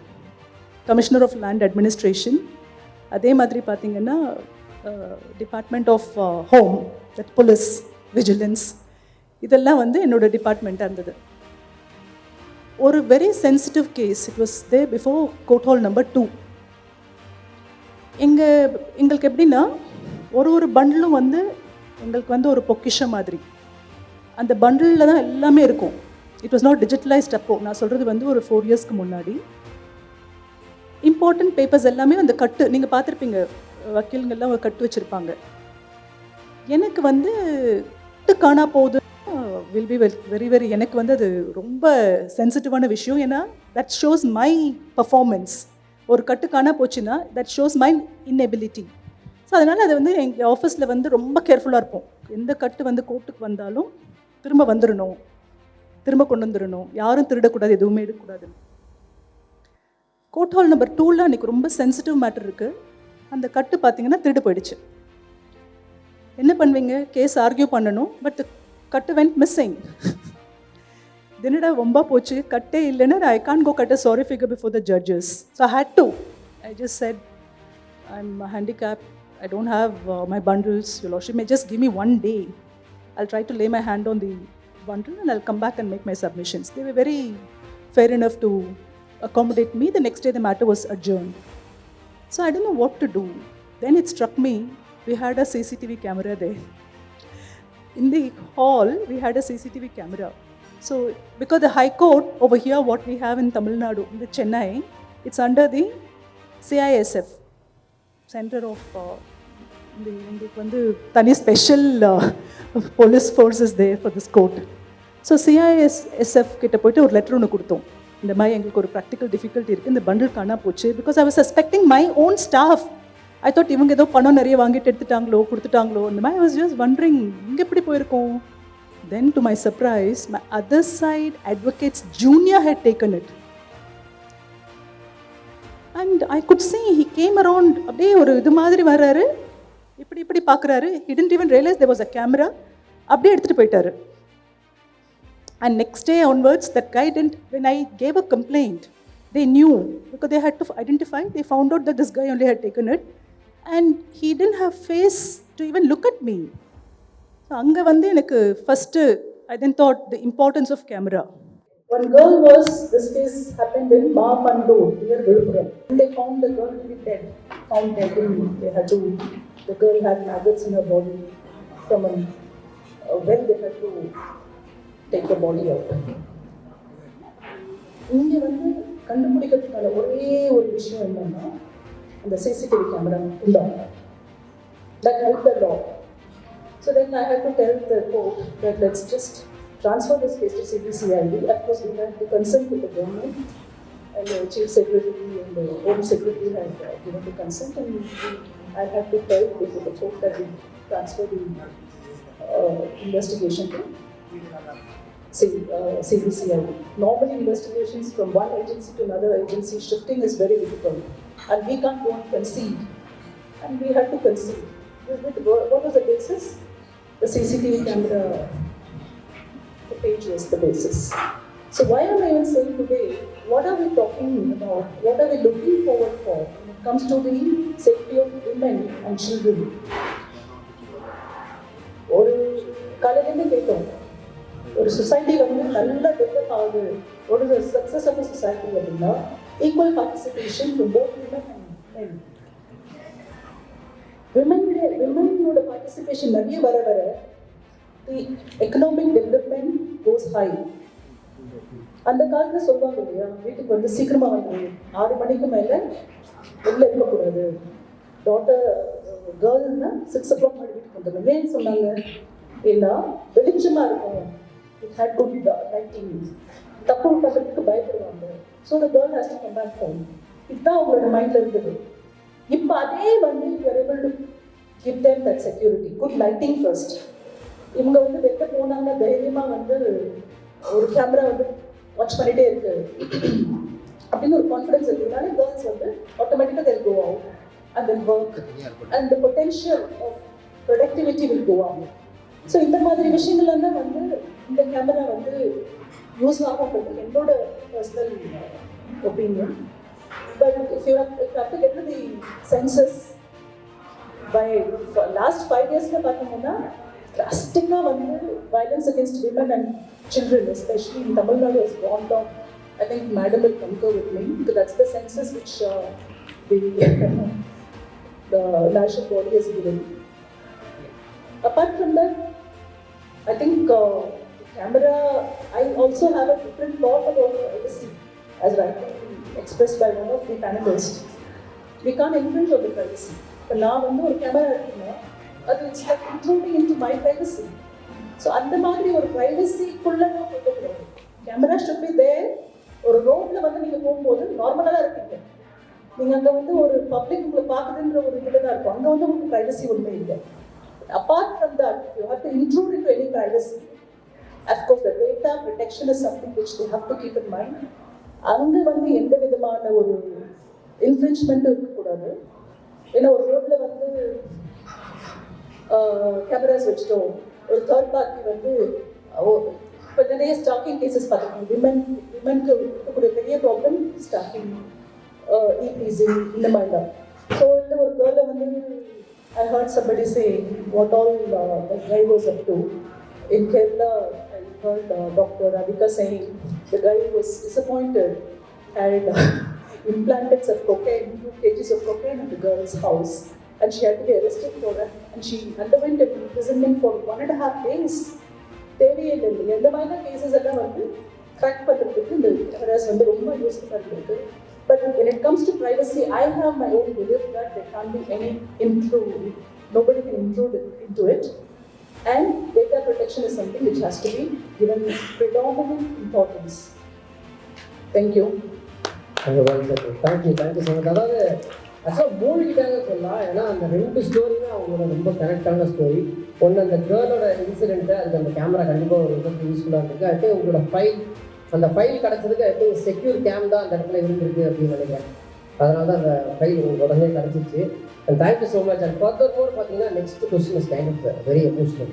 ஏன்னா ஒரு காலகட்டத்திலலாம் பார்த்தீங்க அப்படின்னா ஐ திங்க் நம்ம அக்காமார்கள்லாம் நிறைய பேர் இருக்காங்க, அவங்களாம் அதை அக்செப்ட் பண்ணுவாங்க. தெருவில் யாருமே வரவே முடியாது. தெருவில் டக்குன்னு உள்ளே போட்டுட்டாலே தெரிஞ்சிடும் யாரும் புதுசாக இருக்காங்க அப்படின்னு. இப்போ அந்த காலகட்டங்கள் மாறி, பட் அக்கா ஏரியாலாம் உள்ளே வரவே முடியாது. கரெக்டாக புதுசாக யார் இருந்தாலும் பாருங்க அங்கேருந்து கை காமிக்கிறாங்க. பட் ஆனால் இப்போது அந்த ட்ரெண்டு மாறிடுச்சு. ரொம்ப வந்து ஒரு சொசைட்டி மாற்றங்கள் வந்து பார்க்கும்போது பார்த்தீங்க அப்படின்னா யாரையும் கண்டுக்கிறது இல்லை. பக்கத்து டோரில் நடந்தால் கூட யாருமே கண்டுக்கிறது இல்லை. ஸோ இந்த இடத்துல பார்த்தீங்க அப்படின்னா ஸோ உமன்ஸோட சேஃப்டி, அவங்களோட லெவல் ஆஃப் கான்ஃபிடென்ஸை வந்து நம்ம எப்படி இதில் பில்ட் பண்ண முடியும்? Women or children? You are asking for உமன்ஸோட safety. When it comes to women's safety, level of confidence, when it comes to safe neighborhood, how it is done? Yeah, that you want to ask about. You can. Yeah, women. See, women's safety as such. You know, when we are looking at it, first and foremost, the entire neighborhood, how it is, and also. As you said, this sort of cameras fixed it, and that should give her a lot more confidence when she is actually walking in the night or in hard hours. But at the same time, when we are fixing so many cameras, we have also to ensure that it is working. In most of the cases, they will say, yes, there was a CC camera, but it was not working in any criminal case. And also, there are criminals who are much more technically oriented. So if at all they want to commit something, the first thing is before attacking the woman, they will attack the CC camera. That is also is there. So all those things also to be taken into. And when we are coming to the children, as I told you, the camera alone cannot really help children. In the sense, it is definitely in any criminal case, you know, this is a very important evidence that the CC cameras are there. But at the same time, there has to be a lot more awareness about the rights of children and about the various laws that are there to protect the children. And the public, general public and the adult society should be really aware of. I initially mentioned about any kind of abuse or violence. Violence or abuse, it can be physical, or it can be sexual, or it can be even emotional. Children can be affected by any of these things. When we are talking about physical violence, wherever when you are just walking on the roadside, you find someone just beating a child, what do? You just walk. You don't want to get involved in that. And especially if the person who is beating is a parent. We have in ICCW, we have been running all these years child helpline, which is 1098. I don't know how many of you are aware of a child helpline. It is just like calling a police 100. It is 1098 is a toll-free helpline number. And it is our staff who have been attending it. Very recently, just last 5 months back, central government supported scheme, and now they have shifted it to state government. They say state government should run it rather than NGOs. That's why it has now been handed over to state government. Before that, it is we have been running it. We have received number of such cases. Even actually, a teacher called us. There is a boy who is coming to the class every time with some injury on the body. Something is happening in his house. He says his mother is beating. You have to intervene. So our social workers went. And ultimately we found that is, when the parents themselves are actually, finally medically they diagnose it is a child battery syndrome. That is, whenever she is actually having a violent fight with her husband, she beats the son because she could not beat that guy. It is something, it is a mental problem, whatever it is. Then where do the CC camera help in this? Within a household, within a house, is parents themselves are really beating a child. But we have to, the neighbors were also telling, we are witnessing it, but we didn't know what to do. They are all parents and it is their child, what are we supposed to do? And nobody wants to go to police. Unless, if you are a neighbor and go and lodge a police complaint tomorrow, the police ask who you are and your address and you are getting involved in the entire case. Even if you call, 100 you call and lodge a complaint, first they will ask who are you and why don't you give a complaint, they will be asking. Whereas child 10, 9, 8, you don't have to reveal your name. You don't have to say who you are. Only you have to inform in what place where some abuse is taking place or some violence is taking place for a child. That's all. There people have to immediately go to that space, go there and find out if that is happening, it is true, then they will go to the police.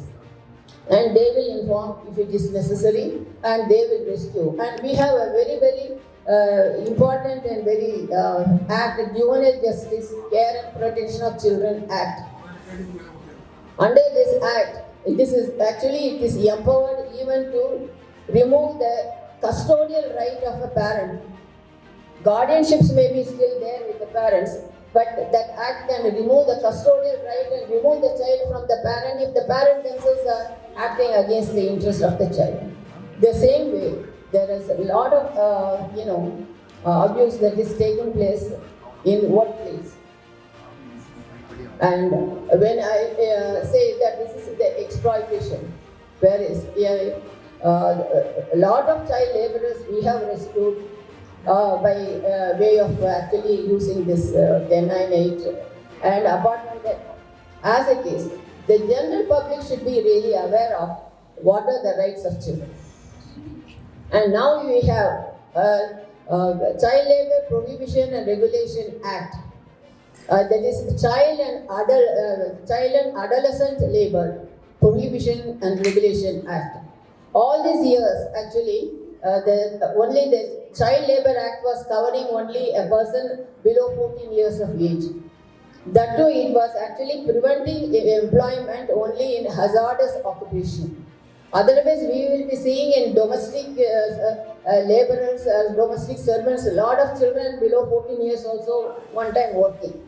But it is the law which is actually ultimately stopped it, and now and also the adolescents between 14 to 18 years old, they were not covered by any act previously. And after 18, at least you have Factories Act and various other legislation to protect your rights. Between 14 to 18 years old, they were not covered.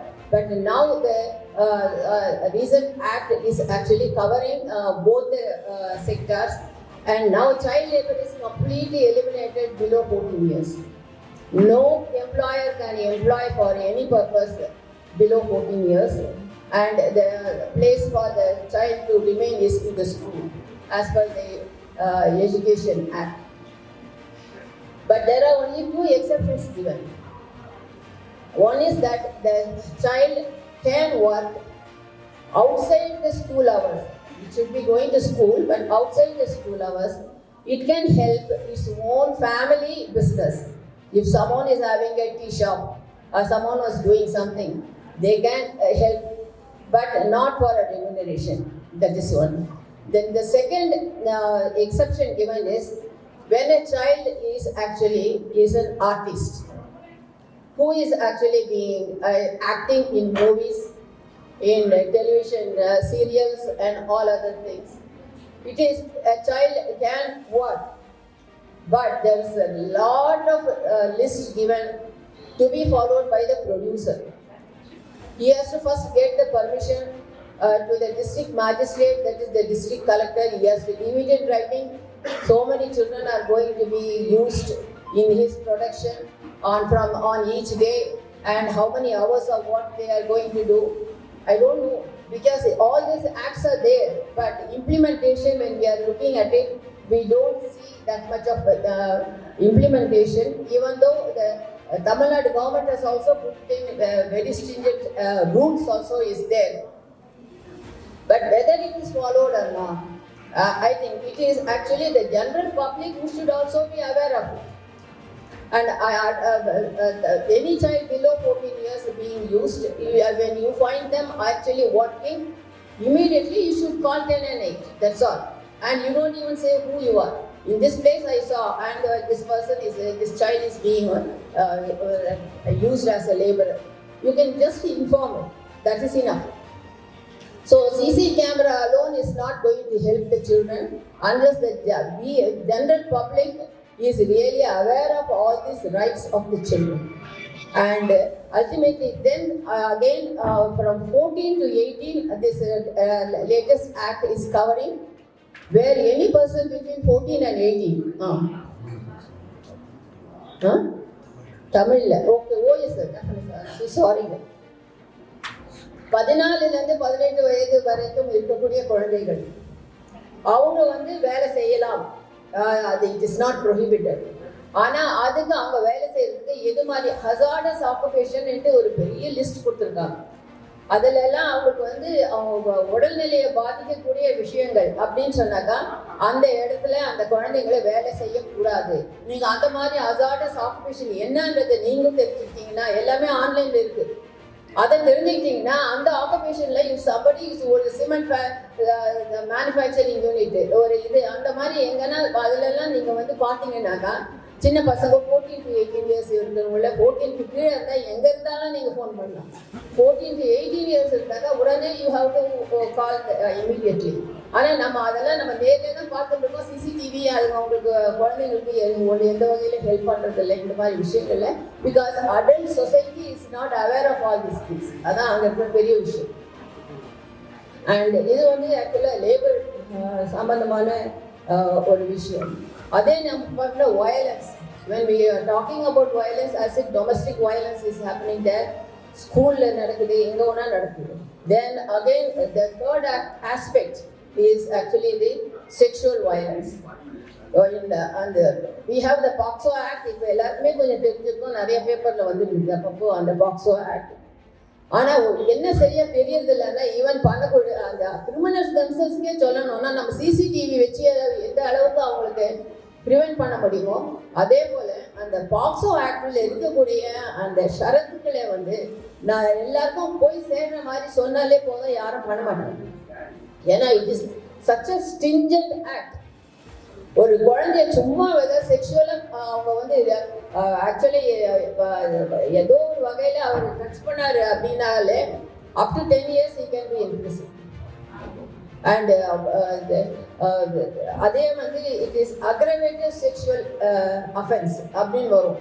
அது யாருன்னாக்கா suppose ஒரு teacher or school authority or ஏதாவது ஒரு management ஒரு இன்ஸ்டிடியூஷனில் இருக்கிற அவருக்கு கீழே வேலை செய்யக்கூடிய ஒரு person or any person in a child care institution, a police officer, அந்த மாதிரி ஒரு இன்னொருத்தர் கண்ட்ரோல் பண்ணக்கூடிய ஒரு சிச்சுவேஷனில் இருக்கக்கூடியவங்க இதே அஃபென்ஸ் பண்ணால் அவங்களுக்கு டபுள் அவங்க லைஃப் லாங்காக they can be locked up in prison. ஆனால் இந்த விஷயம்லாம் நிறைய பேருக்கு தெரியாததுனால and it is we are just everyday நீங்கள் போனீங்கன்னா உங்களுக்கு 8 o'clock 9 o'clock நீங்கள் போனீங்கன்னாக்கா you will find some even 15-16-year-old boy will come and sell you something. ஆனால் அந்த சட்டத்தில் என்ன சொல்லியிருக்குன்னா சாயந்தரம் 7 மணிலேருந்து காலையில் 8 மணி வரைக்கும் பசங்களை வேலை செய்யக்கூடாது. 14 to 18 இருக்கும். 14க்கு கீழே இருக்கிறவங்க வேலையே செய்யக்கூடாது. 14 to 18 இருக்கிறவங்க 7 மணிக்கு, அதாவது நைட் டியூட்டின்றது அவங்களுக்கு கிடையாது. இது மாதிரி நிறைய விஷயங்கள் இருக்குது. அது எல்லாத்தையுமே நம்ம கூட சேர்த்துக்கணும்னா அதே சமயத்தில் அவங்க மேலே ஏதாவது ஆக்ஷன் எடுக்கணும்னாக்கா அது கட்டாயமாக சிசிடிவி மாதிரி இருக்கக்கூடிய விஷயங்கள் தான் நம்ம அல்டிமேட்லி கேஸ் கோர்ட்டில் ஜெயிக்கிறதுக்கு அது ஒரு உதவியாக இருக்கும். பட் அதுக்கு that's what I will say, along with CCTV there has to be some amount of மெயின்டெனன்ஸுக்கும் வேணும் ப்ரொவிஷன்ஸ். அதே சமயத்தில் மக்களுக்கும் குழந்தைங்களை பற்றிய என்னென்ன சட்டங்கள் இருக்குது, அவங்களுடைய உரிமைகள் என்னன்றதை பற்றிய ஒரு நல்ல விளக்கமும் வேணும். That's what I think. Thank you. Thank you so much ma'am. ஆக்சுவலாக அந்த தேர்ட் கொஸ்டினை வந்து பியூட்டிஃபுல்லாகவே கவர் பண்ணிருக்காங்கன்னு சொல்லலாம். அடுத்தது வந்து initiative of securing the safety of women and children தான் வந்து இந்த இதில் வந்து ரொம்ப பியூட்டிஃபுல்லாக கவர் பண்ணியிருக்கீங்க. இப்போ 1098 இருக்கட்டும், இந்த டீனுக்கான லாவாக இருக்கட்டும், எல்லாமே beautifully covered. And Narmada ma'am just குயிக்காக அண்ட் லாஸ்ட் கொஸ்டின் தான். ஸோ லெவல் ஆஃப் கான்ஃபிடென்ஸ் நம்மளோட அந்த பப்ளிக் ஃபியரை வந்து உமனாக எப்படி வந்து நம்ம அதை உடைக்கிறோம்? It's a good question. இப்போ வந்து நிறைய வந்து மக்களுக்கு அவேர்னஸ் இல்லை. ஃபியர் வந்து முன்னெல்லாம் பார்த்தீங்கன்னா ஏதாவது தப்பு நடந்துச்சுன்னா ஐயோ போலீஸ் ஸ்டேஷனுக்கு போயிடாத, ஏன்னா அதை வந்து பற்றி ப்ரெஸ்ஸில் போட்டு பேப்பரில் வந்து வீட்டு மாலை போயிடும், இந்த மாதிரிலாம் தான் நம்ம பார்த்துருக்கோம். சினிமாவில் கூட பார்த்தீங்கன்னா இந்த மாதிரிலாம் காமிப்பாங்க, கரெக்டுங்களா? இப்போ அதெல்லாமே வந்து கிடையாது. இந்த ஃபியர் ஃபேக்டரே இருக்க வேண்டாம். விமன் அண்ட் சில்ட்ரன் வரும்பொழுது அவங்களுக்கான மெக்கானிசம் ஒரு இன்வெஸ்டிகேஷன் வந்து இட்ஸ் கம்ப்ளீட்லி டிஃப்ரெண்ட். இது வந்து எல்லாமே வந்து ஒரு இனிஷியல் பிரின்சிபல்ஸ் ஒரு சாக்கெட்குள்ளேயே இருக்குது. இப்படி தான் வந்து அவங்கள ட்ரீட் பண்ணணும், இதுக்கு மேலே இப்படியும் இல்லை அப்படியும் இல்லை, இதுக்குள்ளே தான் வரணும். இன்ஃபேக்ட் நான் எங்கே போனாலும் as I believe in rights, basic rights and humanity, I keep saying this one case. Correct Singh வந்து ஒரு case from state of UP. He is a history sheeter தான் தெரியும் இல்லையா? ரிப்பீட்டடாக வந்து ஆஃபென்ஸ் பண்ணி அவரை பற்றி ஒரு ஹிஸ்ட்ரி ஷீட் வந்து போலீஸ் ஸ்டேஷனில் இருக்கும். ஸோ போலீஸ் வந்து பேட்ரோலில் வந்து போவாங்க. டெய்லி நைட்டு போயிட்டு அவர் டப்புன்னு தட்டுவாங்க 2 மணிக்கு, நீ வீட்டில் இருக்கியா இல்லையான்னு பார்க்கறதுக்கு. This gentleman got deeply offended. He filed a case. He said, I have a right to sleep. நான் எப்பயோ தப்பு பண்ணேன், கரெக்ட். அதுக்காக டெய்லி வந்து என் தூக்கத்தை கேட்டுட்டு நீ வந்து தப்புன்னு தள்ளிட்டு போடுங்களா? That's including into my privacy. So எந்த காலேஜில் நான் போய் பேசினாலும் சொல்லுவேன் பசங்க கிட்ட, you all have right to ஸ்லீப்னா எல்லாம் பெரிய அப்ளாஸ். ஏன்னா தூங்க காலையில் எங்கள் அம்மா வந்து 6 மணிக்கு எழுதுறாங்க, 5 மணிக்கு எழுதுறாங்க. ஸோ இது என்னன்னா நம்மளோட ரைட்ஸை வந்து நம்ம கரெக்டாக தெரிஞ்சுக்கணும். இந்த ஃபியருங்கிறதே இருக்கக்கூடாது. நம்மளை வந்து எப்படி வந்து ஒரு போலீஸ் ஏஜென்சி ஒரு இன்வெஸ்டிகேஷன் கூப்பிடலாம், நம்மளை பற்றின விஷயங்களை வந்து நம்மக்கிட்ட அவங்க கேட்கலாமா, நம்மளை பற்றின விஷயம் நமக்கு அகேன்ஸ்டாக போகிற விஷயத்தை நம்ம அவங்ககிட்ட சொல்லலாமா சொல்லக்கூடாதா, இதெல்லாமே வந்து செட்டில் லா. நம்ம தப்பே பண்ணியிருப்போம். I'm sorry to say this, but this is law. நம்ம தப்பே பண்ணியிருக்கலாம். ஆனால் அதை போய் நம்ம கன்ஃபஸ் பண்ணோம்னா கூட that confession will not be taken as a piece of evidence before the court of law. ஏன்னா அங்கே ஒரு ஏஜென்ட் முன்னாடி, ஒரு policing ஏஜென்ட் முன்னாடி you are confessing. So the evidentiary value of it, புரியுதுங்களா? நம்மளை பற்றின விஷயமே நம்ம தப்பு பண்ணியிருந்தா கூட போலீஸ் கிட்ட கன்ஃபஸ் பண்ணால் அதை வந்து ஒரு எவிடன்ஸாக எதுவுமே கோட் பண்ணவே முடியாது, தான் சட்டம். ஸோ அந்த ஃபியரிங் நம்ம கிட்ட இருக்கக்கூடாது. அதே மாதிரி குழந்தைங்களாகட்டும், அவங்க வந்து ஒரு இன்வெஸ்டிகேஷனுக்கு போனாங்கன்னா ஒரு தப்பு பண்ணவர் முன்னாடி அவங்ககிட்ட கேள்வி கேட்கக்கூடாது. அவங்ககிட்ட கேள்வி கேட்கும்போது தனியாக அவங்கள வச்சு அவங்கள ஒரு ஃப்ரெண்ட்லியான அட்மாஸ்பியர் வச்சு அங்கே ஒரு ஸ்க்ரீன் போட்டு அந்த மாதிரி there are so many principles involved. So இந்த ஃபியர் ஃபேக்டர்ன்றது இருக்கவே கூடாது. இதுக்கு வந்து மெயின் இன்ஸ்ட்ருமெண்ட்டாக என்ன இருக்கலாம், நீங்கள் என்ன வேணால் சொல்லலாம், ஆனால் உங்களுக்கு அகேன்ஸ்டாக சொல்றதுக்கும் ஆளுங்க இருப்பாங்க. அப்போ எது வந்து உங்களுக்கு நியூட்ரலாக சொல்லும், ஒரு கேமரா சொல்லும், கரெக்டா? அங்கே ஒரு கேமரா இருந்ததுன்னா ஸ்ட்ரீட்டில் நடந்து போயிட்டு இருக்கும்போது இவர் போனாரா இல்லையா உங்களுக்கு பிடிக்காதவங்க வந்து போய் சொல்லலாம், ஆனால் அந்த கேமரா போய் சொல்லாது. So I think with this I should conclude. Thank you for this opportunity. Thank you both of them and Chandradevi Kalikasam மற்றும் நர்மதா சம்பத் அவர்களுக்கு நன்றி. நான் உண்மையாலுமே வந்து கேமரா எவ்வளோ இம்பார்ட்டன்ட், அதோட ரொம்ப ஒரு நம்பிக்கை கொடுத்துருக்காங்க இவங்க 2 பேர் பேச்சால. சிங்க பெண்களாக இந்த மேடையில் உட்காந்துருக்காங்க. Thank you so much. நல்ல ஒரு பேச்சு கொடுத்துருக்கலாம் 2 பேருக்கு. Thank you.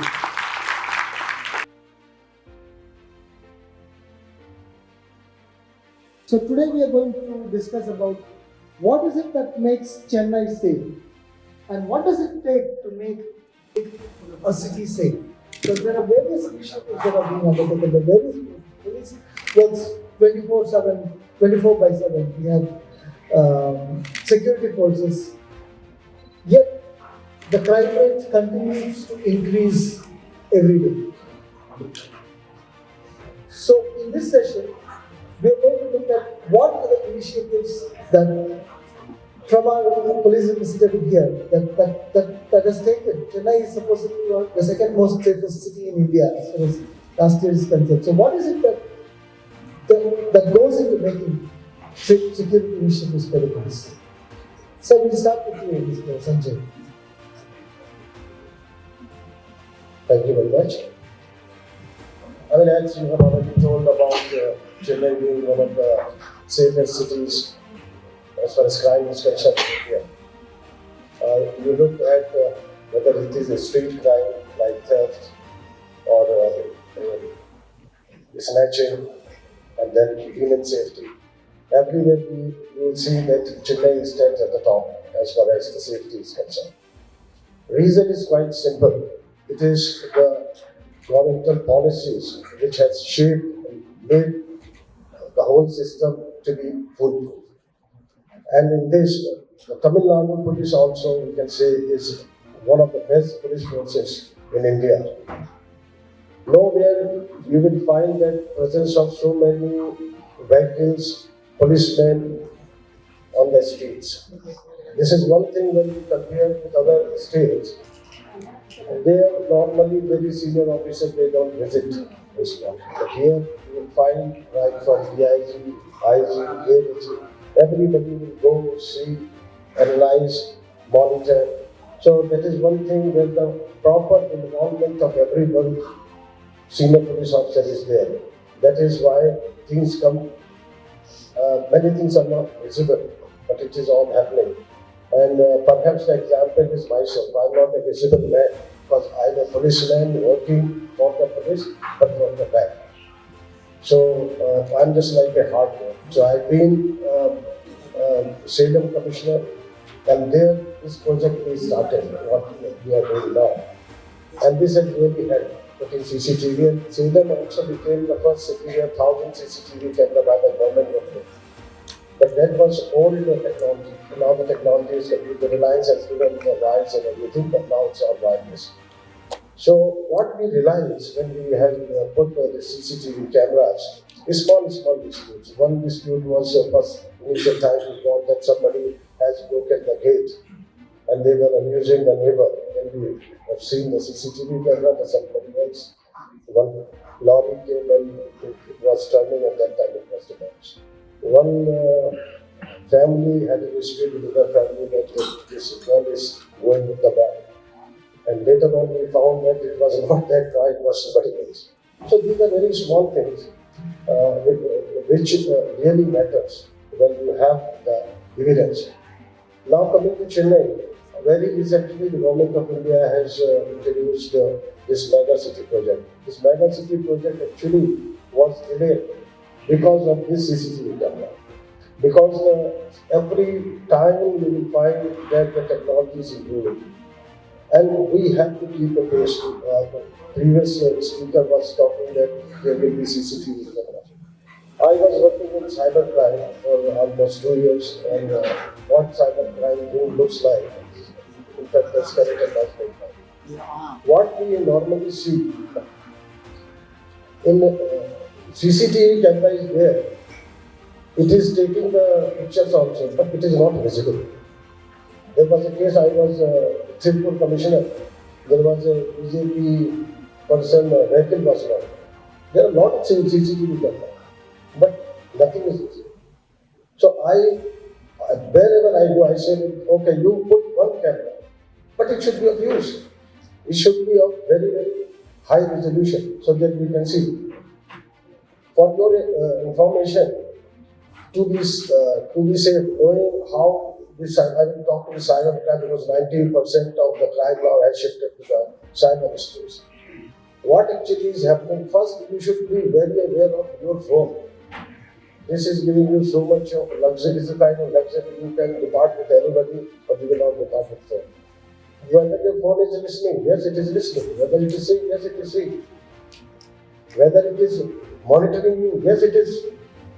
The first thing, if you catch hold of the criminal, you take his phone, and you will know for last so many days where he was, how much time he was sitting. Everything is there. So, Government of India, Department of Telecommunication, they have made a site that is called Sanchar Sathi. So, I will request you all to visit there and see there is a tab of, there are citizen-centric services. There you see how many phones are there in your name. You are keeping only one name, there are 6 phones also somebody is using. So that is a facility which is available online. Second thing is you are purchasing a new phone. It is a genuine phone or not. Know your mobile. It is an app as well as it is a site also. Put your ID number and see when it was made or it is a fake. Many times you will get some people who go to Dubai and they lot of things are going in this. And the third one is, suppose your phone is theft out or you misplaced it. What you are going to do? This was the question when we were developing what we saw that there are so many. Very interestingly, I'll just tell you an example of how this DOT has found that so many bogus SIM cards have been issued. Now the guidelines have been improved since then. They have taken whenever you are taking a cell phone, SIM card, your photograph. So they have scanned all the photographs and then they went for facial recognition. Then they found that in one mail there are 800 SIM cards. Same face, because facial recognition you change, when you have to do anything, it will. Then they realized that around 2 lakh such fake SIM cards are available in Tamil Nadu. Those fake SIM cards, they were blocked. Whatever these calls you are receiving, at the moment you will tell these calls are being blocked. But again and again they will tell you. So now the question mark here, we are blocking the SIM. See me very easily you will get it. What about because it is available if you take my one SIM and purchase another SIM. What is to be done? Then we thought that it is better to block the instrument. Then they developed the technology. Now when you ask for, if you go to the site, put your IMEI number, it will block the instrument itself. Now for example, this phone has been theft out and I have blocked it, somebody takes it to Delhi and insert a new SIM. The moment he inserts a new SIM, it will send me a message with the location where it has been sent. Then you have to contact the local police and they will go. So these all concepts are well known to the citizens. Whether Mr. Sandeep Mittal, who is now Additional Director General for Cybercrime, we have been in Chennai, for that is one of the major emerging place for the cyber criminals. Another thing I will tell you that there are 2,000 young boys from Tamil Nadu. They are working for cyber fraud in Vietnam. In Cambodia. How this whole thing came to our knowledge. One of them, he had escaped and he told the story. People, they go to Thailand on a tourist visa, 3 months visa is there, but there are 2,000 people who have not returned back after. These are Chinese company. They have 2 buildings. His narrative was there are 2 buildings there. They will teach everything. From the dark web, they will take the details. Each and every one's detail will be there. They will teach you that how to speak. So they become expert. Every details will be given and there. So first they targeted India. Now they are targeting UK and European countries. So very recently, people from Telangana is there, people from Jharkhand is there. A lot of state government have taken initiatives and they have got there. But the problem is that these boys who are working there, they are getting good amount of salary. And with a lot of unemployment here, they don't want to come back. So these are the answer to your first question is a little wide wide in the sense because there are so many things. It's not merely one single thing which makes Chennai city as a safer city. Thank you very much, sir. Coming to Dr. Gopal, you being the former SP Director of Intelligence, I would like to ask something about India as a whole. When it comes to urban India, across, what are the key threats that the city faces, be it organized crime, etc., which has inherently hindered the growth of the city, both economically and as a crime center? If you had looked at the scenario in India for the last few years, you would find off and down certain things come as a spurt. Maybe it happens once in Maharashtra, and then sometimes it happens in another state in the north. And then again you will find something, maybe in Kerala also something is repeated, and you will find the links are being established between different states. Because in the earlier days, it was very easy to detect the criminals because they could not go faster. But I think now you can be anywhere, and then you can be even outside India and then to do all the things which happen in India. That the remote control thing, be it terrorism, be it organized crime, money laundering, or even other types of crimes, it can be conducted by united effort of a few people sitting elsewhere. But when you come and have a look at the urban crime and the industry growth, I think you cannot say that what happens in the urban centers are going to affect your economy well, because most of your things are away from your capital or the metropolitan cities.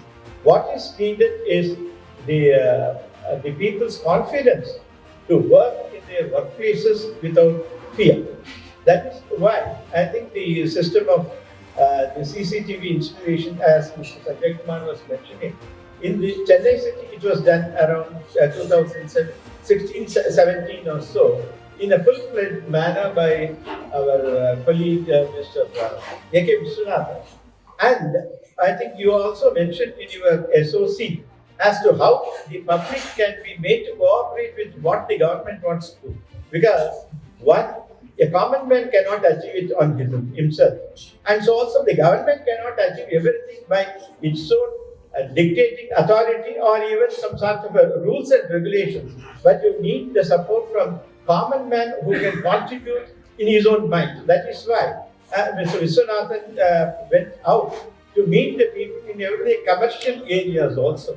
I think he tried to convince the people what you are able to gain through installation of CCTV. What is your thing? So I think he wanted to have a win-win situation for both the negotiator. Police stands to gain wherever the CCTV is installed. Whether they want it or not, I think they will come to the help of police when there is something. Even in the same commercial establishment, something happens. Immediately the CCTV there is to be scrutinized. And like that, I think from what he told me, the governmental agencies were able to install about 60,000 CCTV cameras in Chennai city. And through the help of the other people, whether it is a public organization or commercial organization, I think it is about the tune of totally 2.5 lakhs of CCTVs were installed. And if you look at the Indian figure statistics, I think Delhi, I think tops. And then comes, I think even Hyderabad, it comes next. And then only comes Chennai, and later, I think it was Mumbai. Even in Mumbai, I think they did not establish as much as it at one point of time, because collaborating with the public partnership, it also needs a little more thing. And Chennai achieved it. Hyderabad also did almost the same thing. The public participation had helped them to install more CCTVs. Why we need to do that? Because in the modern age, I think nobody lives in his own house. Sometimes they are not able to monitor what is happening with your neighbor. And I think Mrs. Narmada was mentioning about the privacy aspect. As all of you would know, the American Supreme Court itself has, to some extent, made a little leverage for this type of activity. But it again revisited it and then said the privacy should not be interfered with. Yes, if a person is going to put up a CCTV focusing in your house, you are at liberty to go to the court saying that why does he want? He should watch the outside area. He knows who am I, and I am a neighbor, and I can't be watched or. So I think in the American context, even our own people have also started doing these things in the name of privacy. But what we have taken, our Chennai police has taken, is to install in public places, roads and others. Firstly, how we can prevent and also detect and also investigate the cases with the help of CCTV. And traffic improvement and traffic management, CCTV comes as a part of that effort also. These are the two aspects with which they have done. And over a period of time, you would have noticed in the midnight, two people will go on the Adayar Bridge and racing. I think no policeman would be there at that time, but it is possible to detect, at least even if a couple of hours have gone by, I think you are able to see at least we have got wherever possible in all the road junctions. The city police has created the automated number plate reader. So that at least helps you in identifying people who are violating traffic things or otherwise also. It gives a lot of encouragement to the man working in the field with the police. That has been possible. And very recently, you would have noticed in one day in Chennai city, there were 6 snatchings, chain snatchings were there by a couple of people going on a two-wheeler, and the Chennai police made it a point to go to the flight where one of the accused was about to board the flight and he was brought out. And I was very happy to know the CCTV system was the one which contributed for this case to be cracked immediately. I think that way CCTV has a lot of help in not only crime, even when some law and order incidents happen, you are not able to control some of the people at times, at least after the CCTV or other face reading technologies are there, you can at least find out who have been doing, who can be at least prosecuted a little later, if not, because a small size of policemen cannot be in the crowd of 1,000, be able to deal with that 1,000, but at least those who have been the main people, they could be at least located through these techniques. And I had been in touch with Secure Camp, I think from somewhere around 21. I think when they showed as to how the system of public and private thing has been done up in the other countries, from there they had brought this to think. I think their idea was also to ensure how the schools can contribute in this manner, because I think Mrs. Narmada and the other panelists also talked about the, because I'm also associated with the schools, this Peers Educational Society, because you have in every educational institution, now you would have seen over a period of last 2-3 months, how things happen in some schools, even wayside schools or even in urban schools. I think she was also talking about the POCSO Act being made knowledgeable to people, awareness to be created. I was associated with an organization called Single Teacher School. They have got in about 1,300 places single teacher schools where they educate the children after they come back from the regular schools.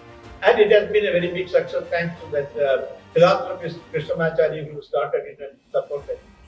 There, for about 500 teachers, we had a session in Udundai, which is very close to Tiruvallur. 500 or 550 teachers of the single teacher schools, where they were given a talk by me and another Rajamma. And then we told them how we need to carry this message. You may have CCTVs and all, but still, how the children should be educated about the existence of POCSO Act, what does it mean? And I think they brought out a small brochure good touch and bad touch. How the children can be taught. So, apart from CCTV, simultaneously, these things also have to go by. You may keep. And she also mentioned, first I think will be attacked with the CCTV camera. If only they are not in a hurry, they will, if they had work, I think they will try to cover the CCTV or break it so that their presence is not noticed. And this way, I think we can do with the public. And I think Mr. Sanjay Kumar will also support me. The state government has also brought out a scheme, Namak Pe Naam Hai. Under that, I think if Resident Welfare Association wants to install CCTVs in their residential area, I think the government could also support it with 50% or the CSR can be recognized and things like that. They want to do with collaboration between the residential associations or some chamber of commerce and others who can do it in the commercial sector. I think a lot can be done in this for the common purpose of safety and security. In spite of that, you may ask how in Nungapakam railway station it happened, one case happened. That is not answerable. And then another person, how people conspire and make it appear as if it is a real crime of murder, but it has been done with the help of a paramour and the lady to kill her own husband. And then they made it as if it was a robbery and it became a murder for me. And ultimately with the CCTV, when they worked out and followed the two people going on the two-wheelers, then it became clear that it was not a murder for gain, it is a murder itself.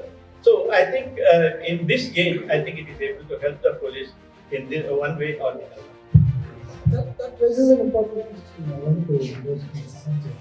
CCTV to a large extent helps in detecting a criminal once a crime is committed.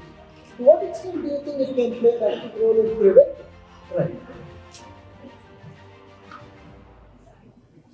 This is a wonderful question you have asked because CCTV camera, so far we are only discussing about the post-mortem. But is there any way by which we can prevent something? UP government has made for women in distress. So this was quite interesting for me, that how through CCTV camera you will know that the woman is in distress. But they have this video analytics is there. They have software by seeing your facial expression, it detects that this particular woman is in distress. And immediately the help is given. And this success for more than 4 years it is working. Now Israeli companies are there, they have made so many. I was there in technical service that time they came, and this new Chennai mega city project, this delay, now they are having this advanced video analytics. One thing is, you have, suppose there is accident, somebody goes, then how you are going to search? Then you have to run every video. You will get, now a system, softwares are available, where you will just identify that yellow color t-shirt in a vehicle. It will erase everything and it will only show that people with the yellow color t-shirt on a bike. So then from there we can identify. So it will shorten the time for us. Similarly, I'll give you one example. In 2001, when I was SP of Kanyakumari district, there is a festival called Mandeka. Recently, that time the intelligence, they had this dome camera. So I thought that why can't we use this dome camera for Mandeka festival? So we bought it, it is visible, everything is visible. Now the question is, some snatching is happening, we are seeing, but how to tell? Then we have to put mic. Then immediately we have to put mic, and then immediately whatever we see, crowd is there. Same thing happened when I was Salem Commissioner in 2019. And from then, I started using drone. From the ground level, you will never know that where is the crowd. Over mic, you will ask when this crowd is here. Then we are using drone. So, complete traffic flow. So, see that it is a live thing. So, cameras are used for managing the crowd. on the live basis. So these technologies are coming by which we can, and also there is another software which also identify that the crowd is agitated and then it creates a problem. So immediately it gives that. To a certain extent, it answers your question.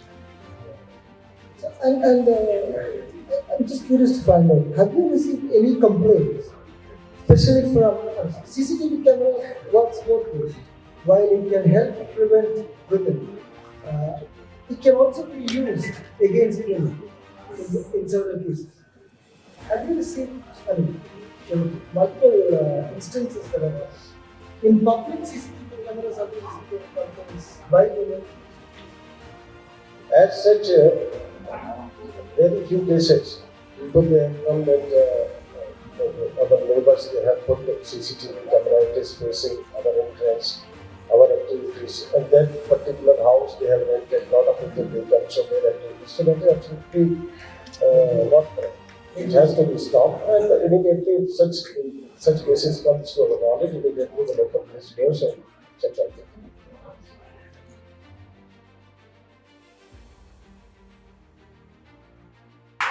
So, thank you so much, Mr. Vijay Thomas, for inviting me for this awareness program. And it's a great pleasure for me to participate in this. And I wish to participate in many more events along with you for this for this secure our city events. Thank you so much. So, நான் இன்னைக்கு பேச வந்த topic எனக்கு கொடுத்துருக்கிறது பார்த்தீங்கன்னா community engagement in public safety. So சமுதாயத்தோட involvement எப்படி இருக்குது, ஈடுபாடு எப்படி இருக்குது இன் பப்ளிக் சேஃப்டி. ஸோ அதுக்கு இதுவான கொஸ்டின்ஸ் இப்போ கேட்குறேன். ஸோ முதல்ல நான் கேட்க போகிறது மிஸ்டர் ரிட்டுவேல் கிட்ட, why is there very less community involvement in security initiatives? ஏன் சமுதாய ஈடுபாடு ரொம்ப கம்மியாக இருக்கு ஒரு செக்யூரிட்டி இனிஷியேட்டிவ்ஸ் வரும்போது? ஆக்சுவலி அந்த கம்யூனிட்டி ரொம்ப ஈடுபாடு குறைவாக இருக்கிறதுக்கு காரணம் அவேர்னஸ் இல்லை.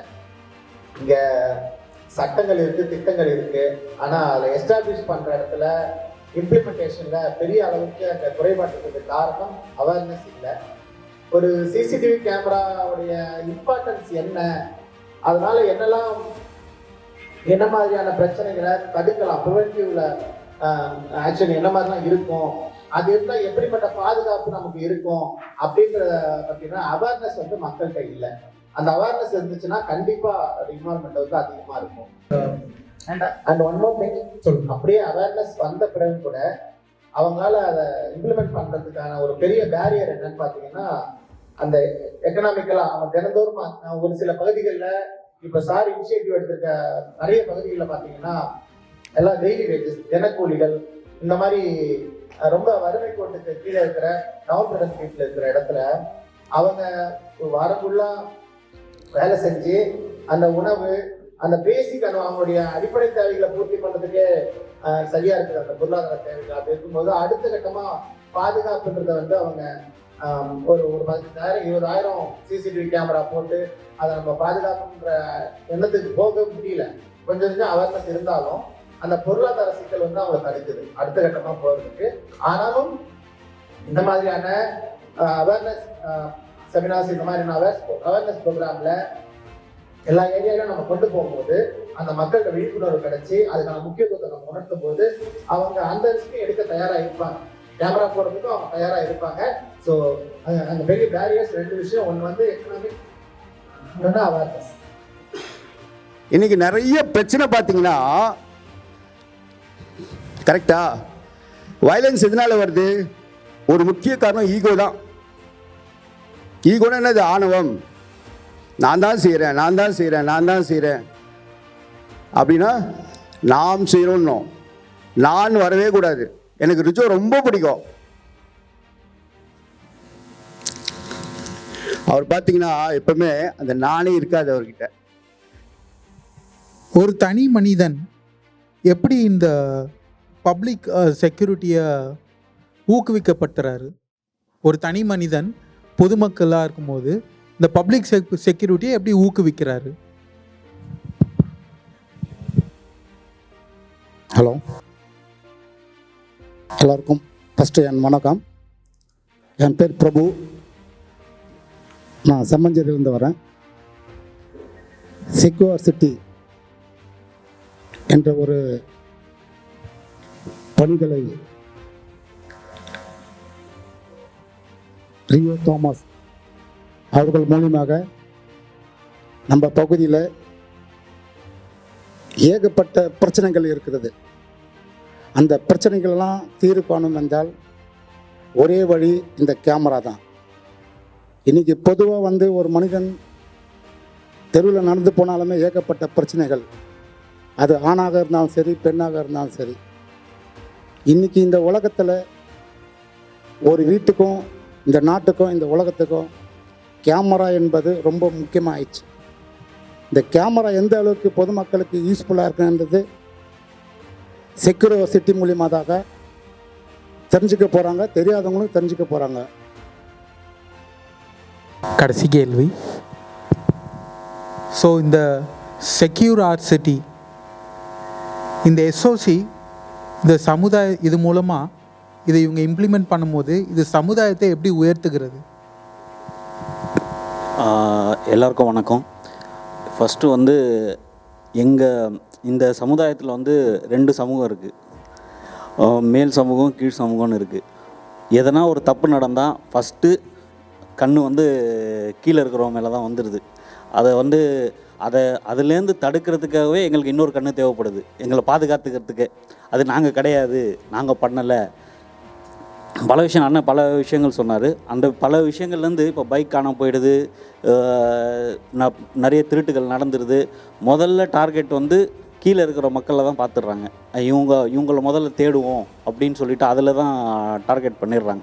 அதுலேருந்து பாதுகாத்துக்கிறதுக்கே எங்களுக்கு ஒரு கேமரா கண்டிப்பாக தேவைப்படுது. நாங்கள் கிடையாது, அது யார் பண்ணாங்கன்னு சொல்கிறத விட நாங்கள் கிடையாதுன்னு சொல்கிறதுக்கு தான் இந்த கேமரா எங்கள் பகுதிக்கு ரொம்ப முக்கியமாக தேவைப்படுது. அதனால தான் இப்போது செம்மஞ்சேரி பற்றி நிறைய எண்ணங்கள் சொன்னார். நிறைய அந்த ஊரில் இருக்கிற மக்கள் நிறைய பேருக்கு தெரியும், செம்மஞ்சேரி உருவான சிட்டி தான். அது யாருமே அங்கேயே இருந்து வாழ்ந்த மக்கள் கிடையாது. எல்லாம் சிட்டிக்குள்ளே வாழ்ந்த மக்கள். சுனாமினாலேயோ பல பிரச்சனைகள்னாலேயோ பல வீடுகள் இந்த இடத்த வேறு கார்ப்பரேட்டு விஷயத்துக்கு மாற்றுறதுனாலையோ எல்லாரையும் ஷிஃப்ட் பண்ணது தான் அந்த ஊர். பலதர மக்கள் சேர்ந்து இப்போ ஒரு ஊராக உருவாகியிருக்கு. அந்த ஊரை பாதுகாத்துக்கிறது, அந்த ஊரில் இருக்கிற மக்கள் இப்போது இருக்காங்க, கிரிமினல்ஸும் இருக்காங்க, ஆனால் அங்கே நல்லவங்களும் இருக்காங்க. மீன்ஸ் அந்த நல்லவங்கள் இப்போ இப்போ எதனா ஒரு பிரச்சனை ஆயிடுச்சுன்னா எல்லாரையும் தான் கை காட்டிடுறாங்க. இவங்க இந்த ஊருக்கு பிரச்சனை தான், செம்மஞ்சேரியிலேருந்து வராது, சுனாமி குடியிருப்புலேருந்து வராங்க, இவங்க தான் காரணம், ஒரு முதல்ல அங்கே தேடுங்க அப்படின்னு ஃபஸ்ட்டு வந்துடுறாங்க. வந்தவுடனே சார் நாங்கள் கிடையாது சார், நாங்கள் கிடையாது சார், நாங்கள் கிடையாது சார்னு சொல்கிறதுக்கே எங்களுக்கு ஒரு பாதுகாப்பு தேவைப்படுது.